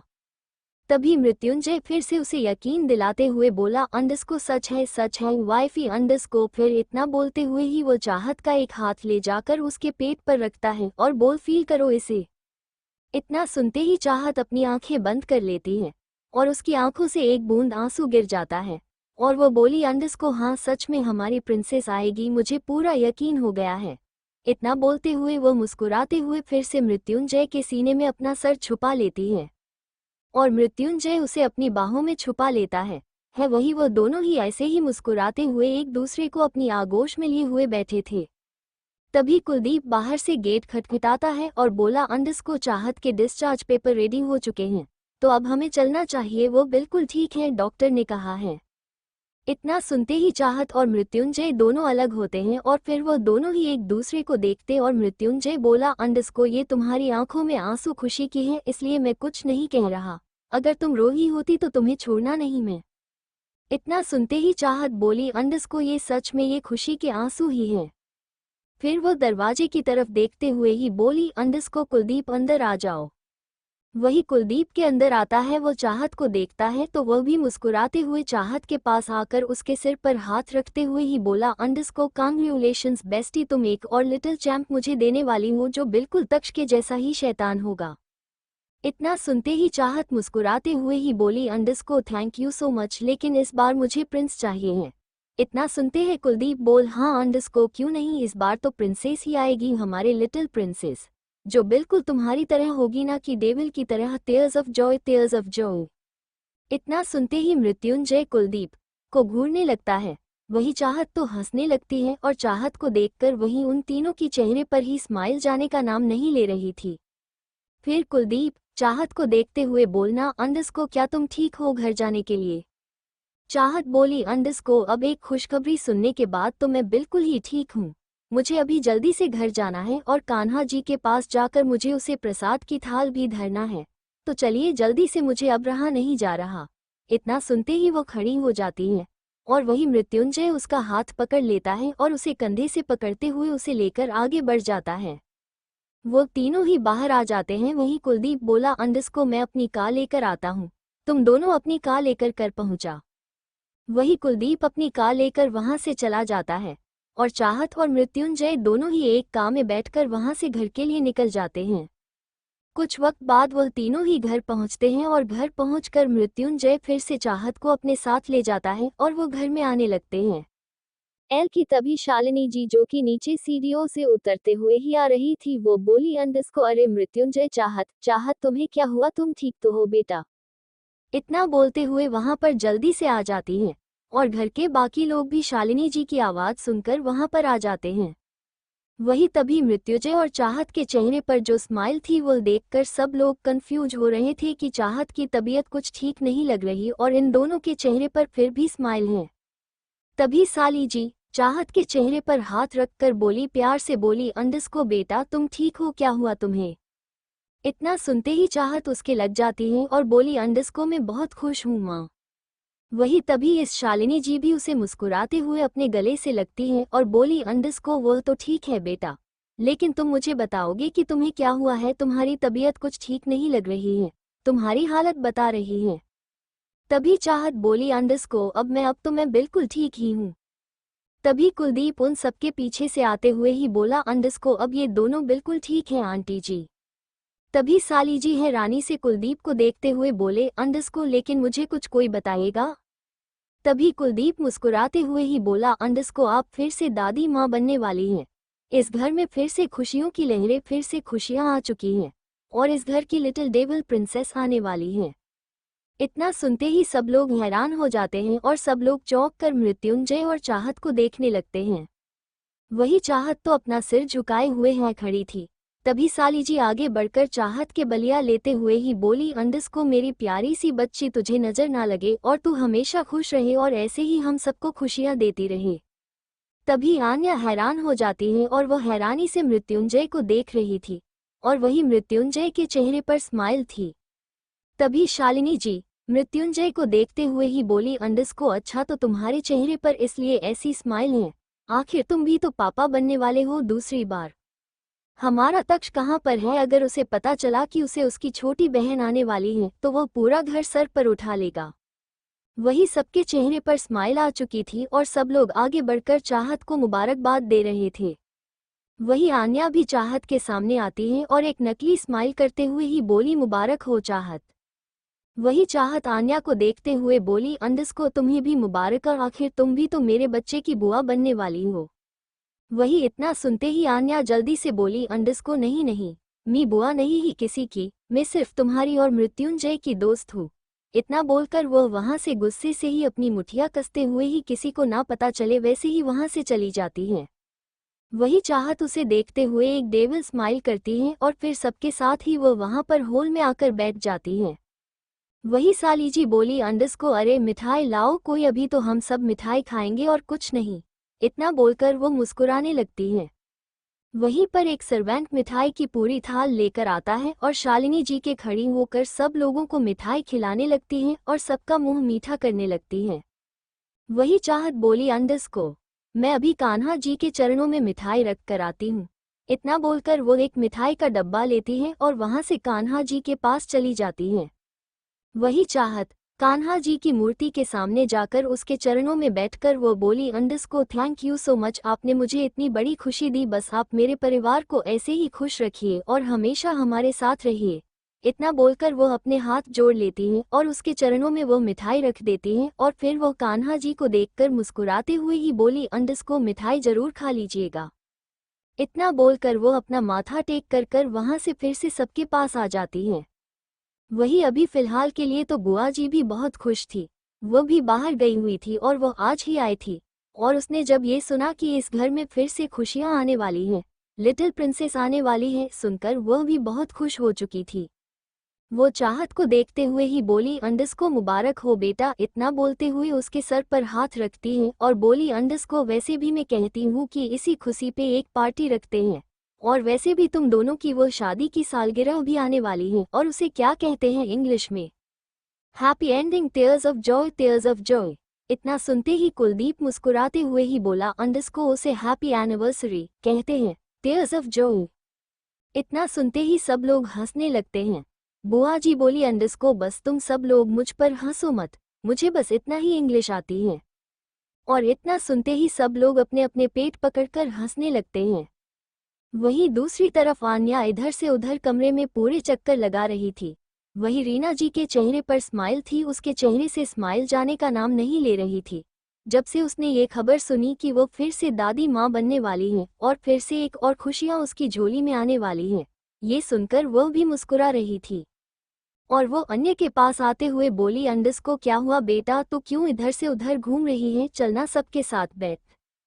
आन्या अपना पैर पटकते हुए गुस्से से ही बोली, अंडस को आपको उसकी खुशियों में शामिल होना है तो आप जा सकती हैं, लेकिन मुझे मत बोलिए, समझे आप, मैं वहां पर नहीं आऊंगी।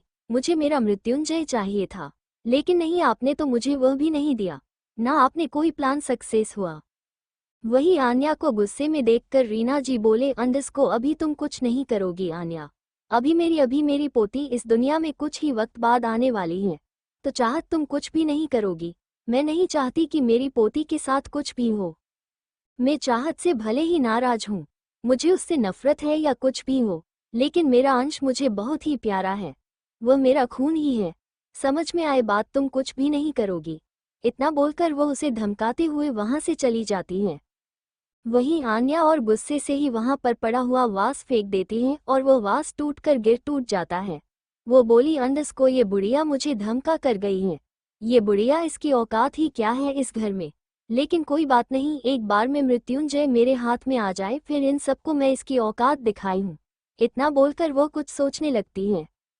तभी उसके दिमाग में कुछ आता है और वो बोली, ठीक है, अब वो ये दाव जो वह बाकी रह गया है वह भी मैं खेल लेती हूँ। इतना बोलकर वो किसी को फोन करती हैं और बोली, अंडस को वो सारे फोटोज चाहत के नाम पर कोरियर कर दो, सिंघानिया मेंशन पर। इतना सुनते ही सामने से आवाज आई, अंडस को जी मैडम, हम कर देते हैं। दूसरी तरफ वही पूरे घर में खुशियां ही खुशियां थी और सब लोगों के चेहरे पर खुशियां जाने का नाम ही नहीं ले रही थी। वही तक्ष ने तो सच में पूरा कर सिर पर उठा रखा था और वो इधर से उधर घूमते हुए ही बोल रहा था, मैं अपने लिटिल प्रिंसेस के लिए ये लूंगा, मैं अपनी लिटिल प्रिंसेस के लिए बहुत सारे खिलौने लेकर आऊंगा, मैं अपने लिटिल प्रिंसेस को जो कुछ भी चाहिए वो दिला कर रहूंगा, और मैं उसके लिए सब कुछ करूंगा, मैं उसे अपनी जान से ज्यादा प्यार करूंगा, मैं अपनी लिटिल प्रिंसेस को कहीं जाने ही नहीं दूंगा। वो सब बातें वो इतना छोटा बच्चा ऐसी कर रहा था जैसे कि वो बहुत बड़ा हो, और उसकी बातें सुनकर सब लोग हैं मुस्कुरा रहे थे। तक्ष चाहत के पास आते हुए ही बोला, अंडस को मम्मा, मेरी लिटिल प्रिंसेस कब आएगी। इतना सुनते ही चाहत मृत्युंजय को देखते हैं तो मृत्युंजय उठकर चाहत के पास बैठता है और फिर तक्ष को अपनी गोद में लेते हुए ही वो तक्ष के नन्हे से हाथ पकड़ता है और फिर वो चाहत के पेट पर रख देता है और उसे देखते हुए ही बोला, अंडस को यह आपकी मम्मी के पेट में आपकी लिटिल प्रिंसेस बड़ी हो रही है और फिर वो 9 महीने बाद आपकी गोद में आ जाएगी।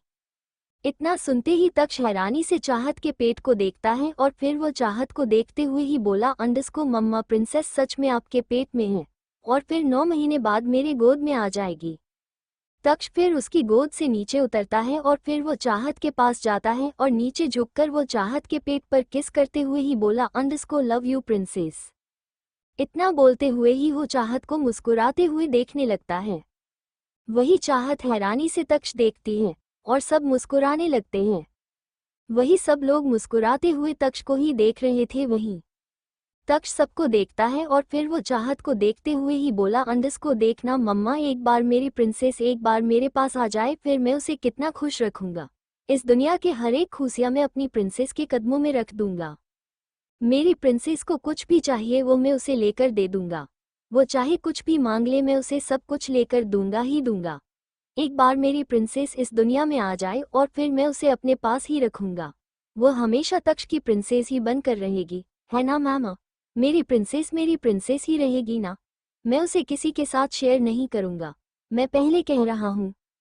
इतना सुनते ही चाहत तक्ष का चेहरा अपने दोनों हाथों में भरते हुए है उसके सिर पर किस करते हुए बोली, अंडस को, हाँ मेरे बच्चे, मेरी प्रिंसेस सिर्फ तुम्हारी ही रहेगी, सिर्फ तक्ष की प्राइसेस रहेगी। तक्ष ने कहा, अंडस को ओके, और वो मुस्कुराते हुए उसके गले लग जाता है। वही सब लोग ये देखकर सब लोग मुस्कुराने लगते हैं। ऐसे ही शाम हो जाती है और सब लोग अपने अपने काम कर रहे थे। वही चाहत अपने कमरे में आईने के सामने कुछ काम कर रही थी कि तभी मृत्युंजय उसके कमरे में आ जाता है और वो आईने के सामने खड़ी चाहत को देखता है जो कुछ काम कर रही थी। वही तभी मृत्युंजय मुजुराते हुए धीमे कदमों से आगे बढ़कर जाकर वो चाहत को पीछे से ही अपनी बाहों में भर लेता है। वही चाहत पहले एक पल के लिए चौंक जाती है, फिर वो सामने आईने में मृत्युंजय को देखती है तो एक राहत की सांस लेते हुए ही वो बोली, अंडस को, तुम भी ना डरा देते हो। तभी मृत्युंजय चाहत के कंधे पर अपना चेहरा रखते हुए ही बोला, अंडस को, तुमने आज मुझे इतनी बड़ी खुशी दी है कि तुम्हें देखकर मन ही नहीं करता तुमसे दूर जाने का। क्या करूं, हर पल तुम्हारे पास ही खींचा चला आता हूँ। तभी चाहत मुस्कुराते हुए ही पलट जाती है और फिर वो उसकी बाहों में ही ऐसे ही रहते हुए उसके गले में अपनी बाहें डाल देती हैं। वही मृत्युंजय भी उसकी कमर पर हाथ रख लेता है और उसे अपने करीब कर लेता है। वह दोनों ही एक दूसरे को मुस्कुराते हुए देख रहे थे। मृत्युंजय बोला, अंडस को, अब से तुम अपना पूरा ख्याल रखोगी और खाना पीना भी टाइम पर खाओगे और ज्यादा खाना खाओगे ताकि हमारी लिटिल प्रिंसेस गोलू मोलू हो। चाहत बोली, अंडस को, अच्छा तो आपको आपकी प्रिंसेस गोलू मोलू चाहिए है, इसलिए आप मुझे खाने का बोल रहे हो। अब आपनी प्रिंसेस आने वाली है तो मेरी तो कोई वैल्यू ही नहीं रही भाई।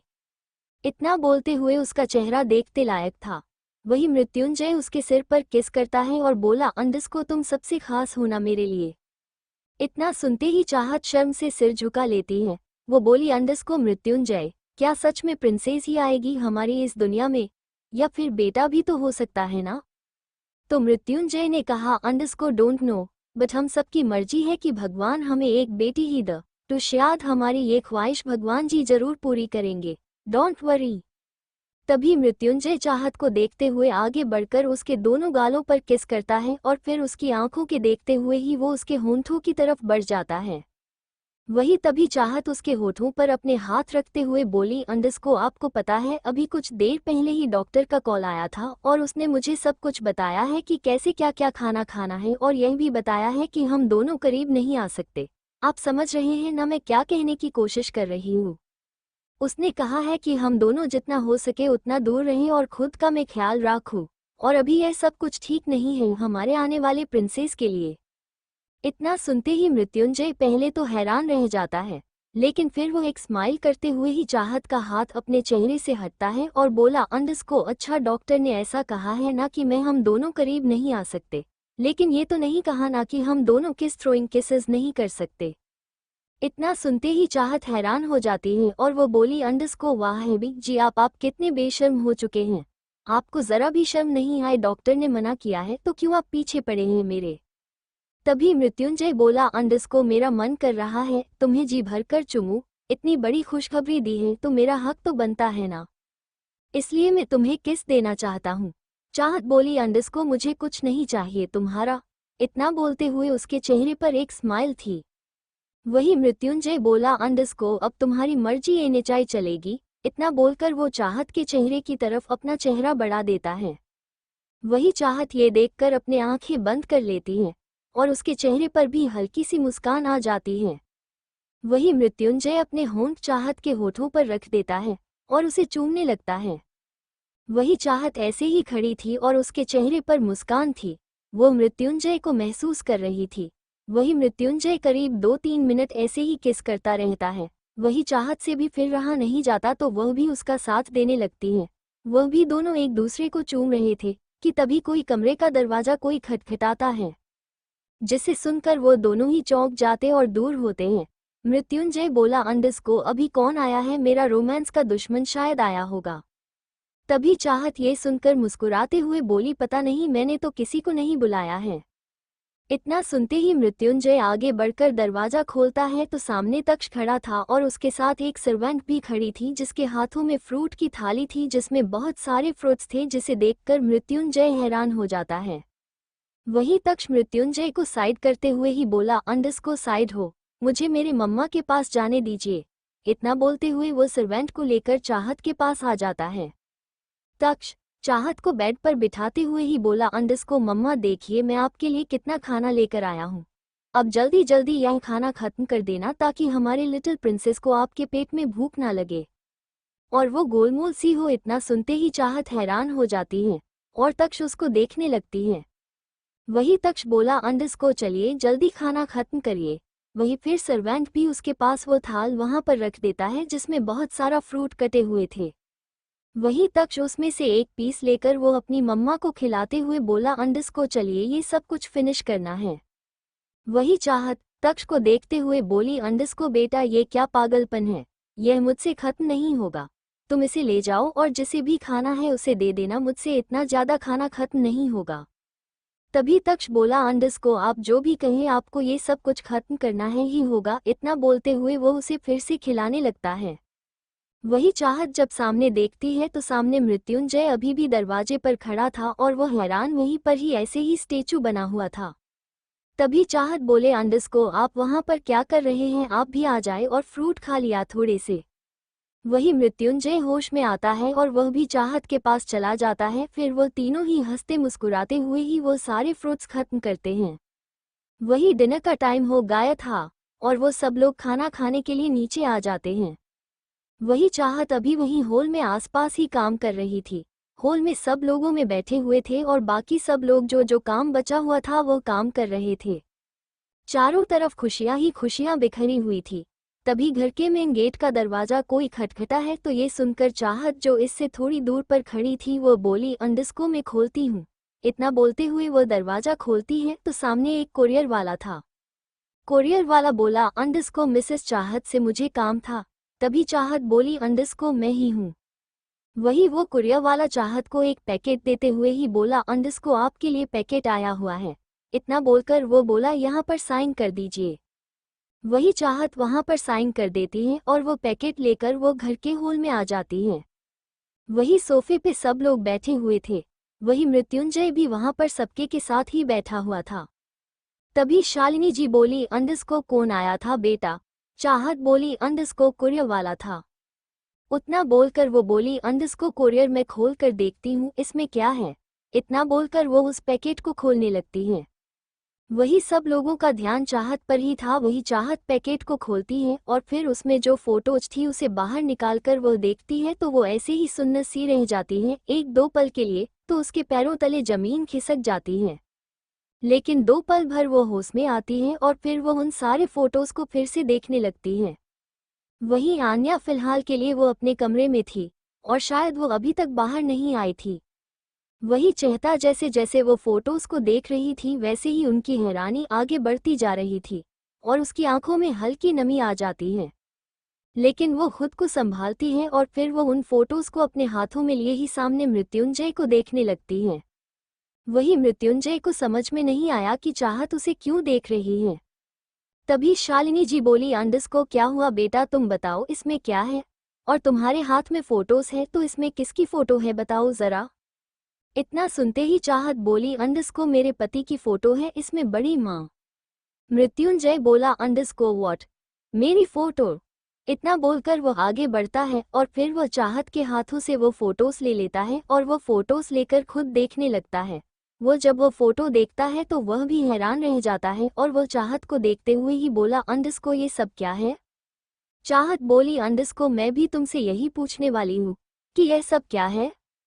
तभी मृत्युंजय बोला, यह मुझे नहीं पता, ये फोटोज कहाँ से आई और कैसे, और यह सब कब हुआ। तभी शालिनी आगे बढ़कर उनके हाथों में से वो फोटोज ले लेती हैं। वो खुद देखने लगती हैं और वह भी बस हैरान सी रह जाती हैं। शालिनी जी बोली, अंडरस्कोर ये फोटोज कब की हैं मृत्युंजय, और यह सब कब हुआ। मृत्युंजय बोला, अंडरस्कोर मुझे नहीं पता बड़ी माँ, बस मुझे इतना पता है कि मुझे होली वाले दिन किसी ने भांग दी थी, मुझे नशा हो गया था, बस इतना पता है। वही शालिनी जी बोली, कोई बात नहीं, लेकिन तुम्हें इतना तो पता होगा कि तुम दोनों ज्यादा करीब नहीं आए थे। इतना सुनते मृत्युंजय बोला, अंडरस्कोर सही कहा आपने, मैं उसके ज्यादा करीब गया ही नहीं था। मैं बस अपने लिमिट्स को जानता था और मैं नशे में था, फिर भी मेरे खुद को संभाल रखा था। वही चाहत की आंखों से एक बूंद आंसू गिर जाता है और वो फिर से उन फोटोज को देखने लगती हैं। वो उस फोटोज में कोई और नहीं बल्कि मृत्युंजय और आन्या दोनों ही खड़े थे, जो कि ऐसा लग रहा था उन फोटोज में कि जैसे वो दूसरे को किस कर रहे हो और एक दूसरे को चूम रहे हो। ऐसे ही वो फोटोज ली गई थी। क्लियर नहीं हो रहा था कि वो दोनों कर क्या रहे हैं, लेकिन फोटोज को देखकर लग रहा था कि वो दोनों किस कर रहे हैं, जिसे देखकर चाहत की आंखों से आंसू गिर जाते हैं। वही मृत्युंजय चाहत को देखते हुए ही बोला, अंडरस्कोर प्लीज मेरा यकीन करो, मैंने ये सब कुछ नहीं किया, तुम जानती हो ना मुझे, मैं कभी किसी और के करीब कैसे जा सकता हूँ।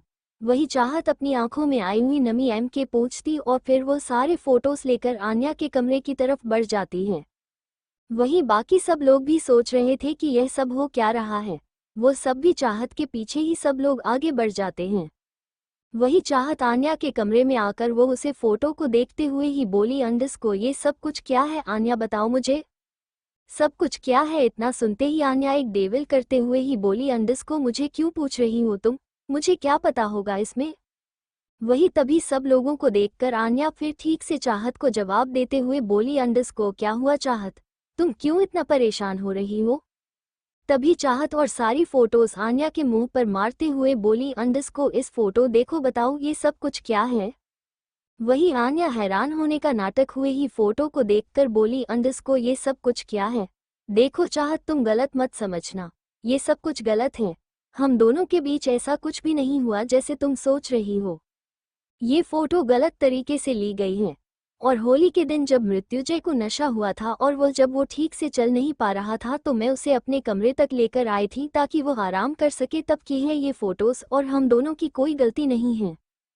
सच में तुम मानो हमारी बात को, हम दोनों में ऐसा कुछ भी नहीं हुआ, प्लीज तुम समझना, गलत बात मत समझना। तभी चाहत आन्या को देखते हुए ही बोली, अंडरस्कोर मुझे अपने पति पर पूरा भरोसा है, लेकिन गैरों पर भरोसा नहीं है कि वो क्या और क्या कर दे। मुझे गैरों पर भरोसा ही नहीं है कि वो क्या कर सकते हैं, इसीलिए मैं तुम्हें बता रही हूँ कि मुझे मेरे पति से दूर रहना, और तुम भी थोड़ा आगे से ध्यान से चलना, वरना अगर ऐसा कुछ भी हुआ तो सबसे पहले मैं तुम्हारा ही मर्डर कर दूंगी। समझ में आए बात। वही इतना सुनते ही सब लोग चौंक जाते हैं और आन्या भी हैरानी से चाहत को देखने लगती है। चाहत ने खुलेआम सबके सामने ही आन्या को मर्डर करने की धमकी दे दी थी। To be continued. Thank you for listening. मुझे उम्मीद है आपको ये स्टोरी पसंद आई होगी। अगर आपको पसंद आई है तो प्लीज़ लाइक करो और मोर स्टोरीज के लिए सब्सक्राइब करो। नेक्स्ट टाइम तक स्टे ट्यून्ड।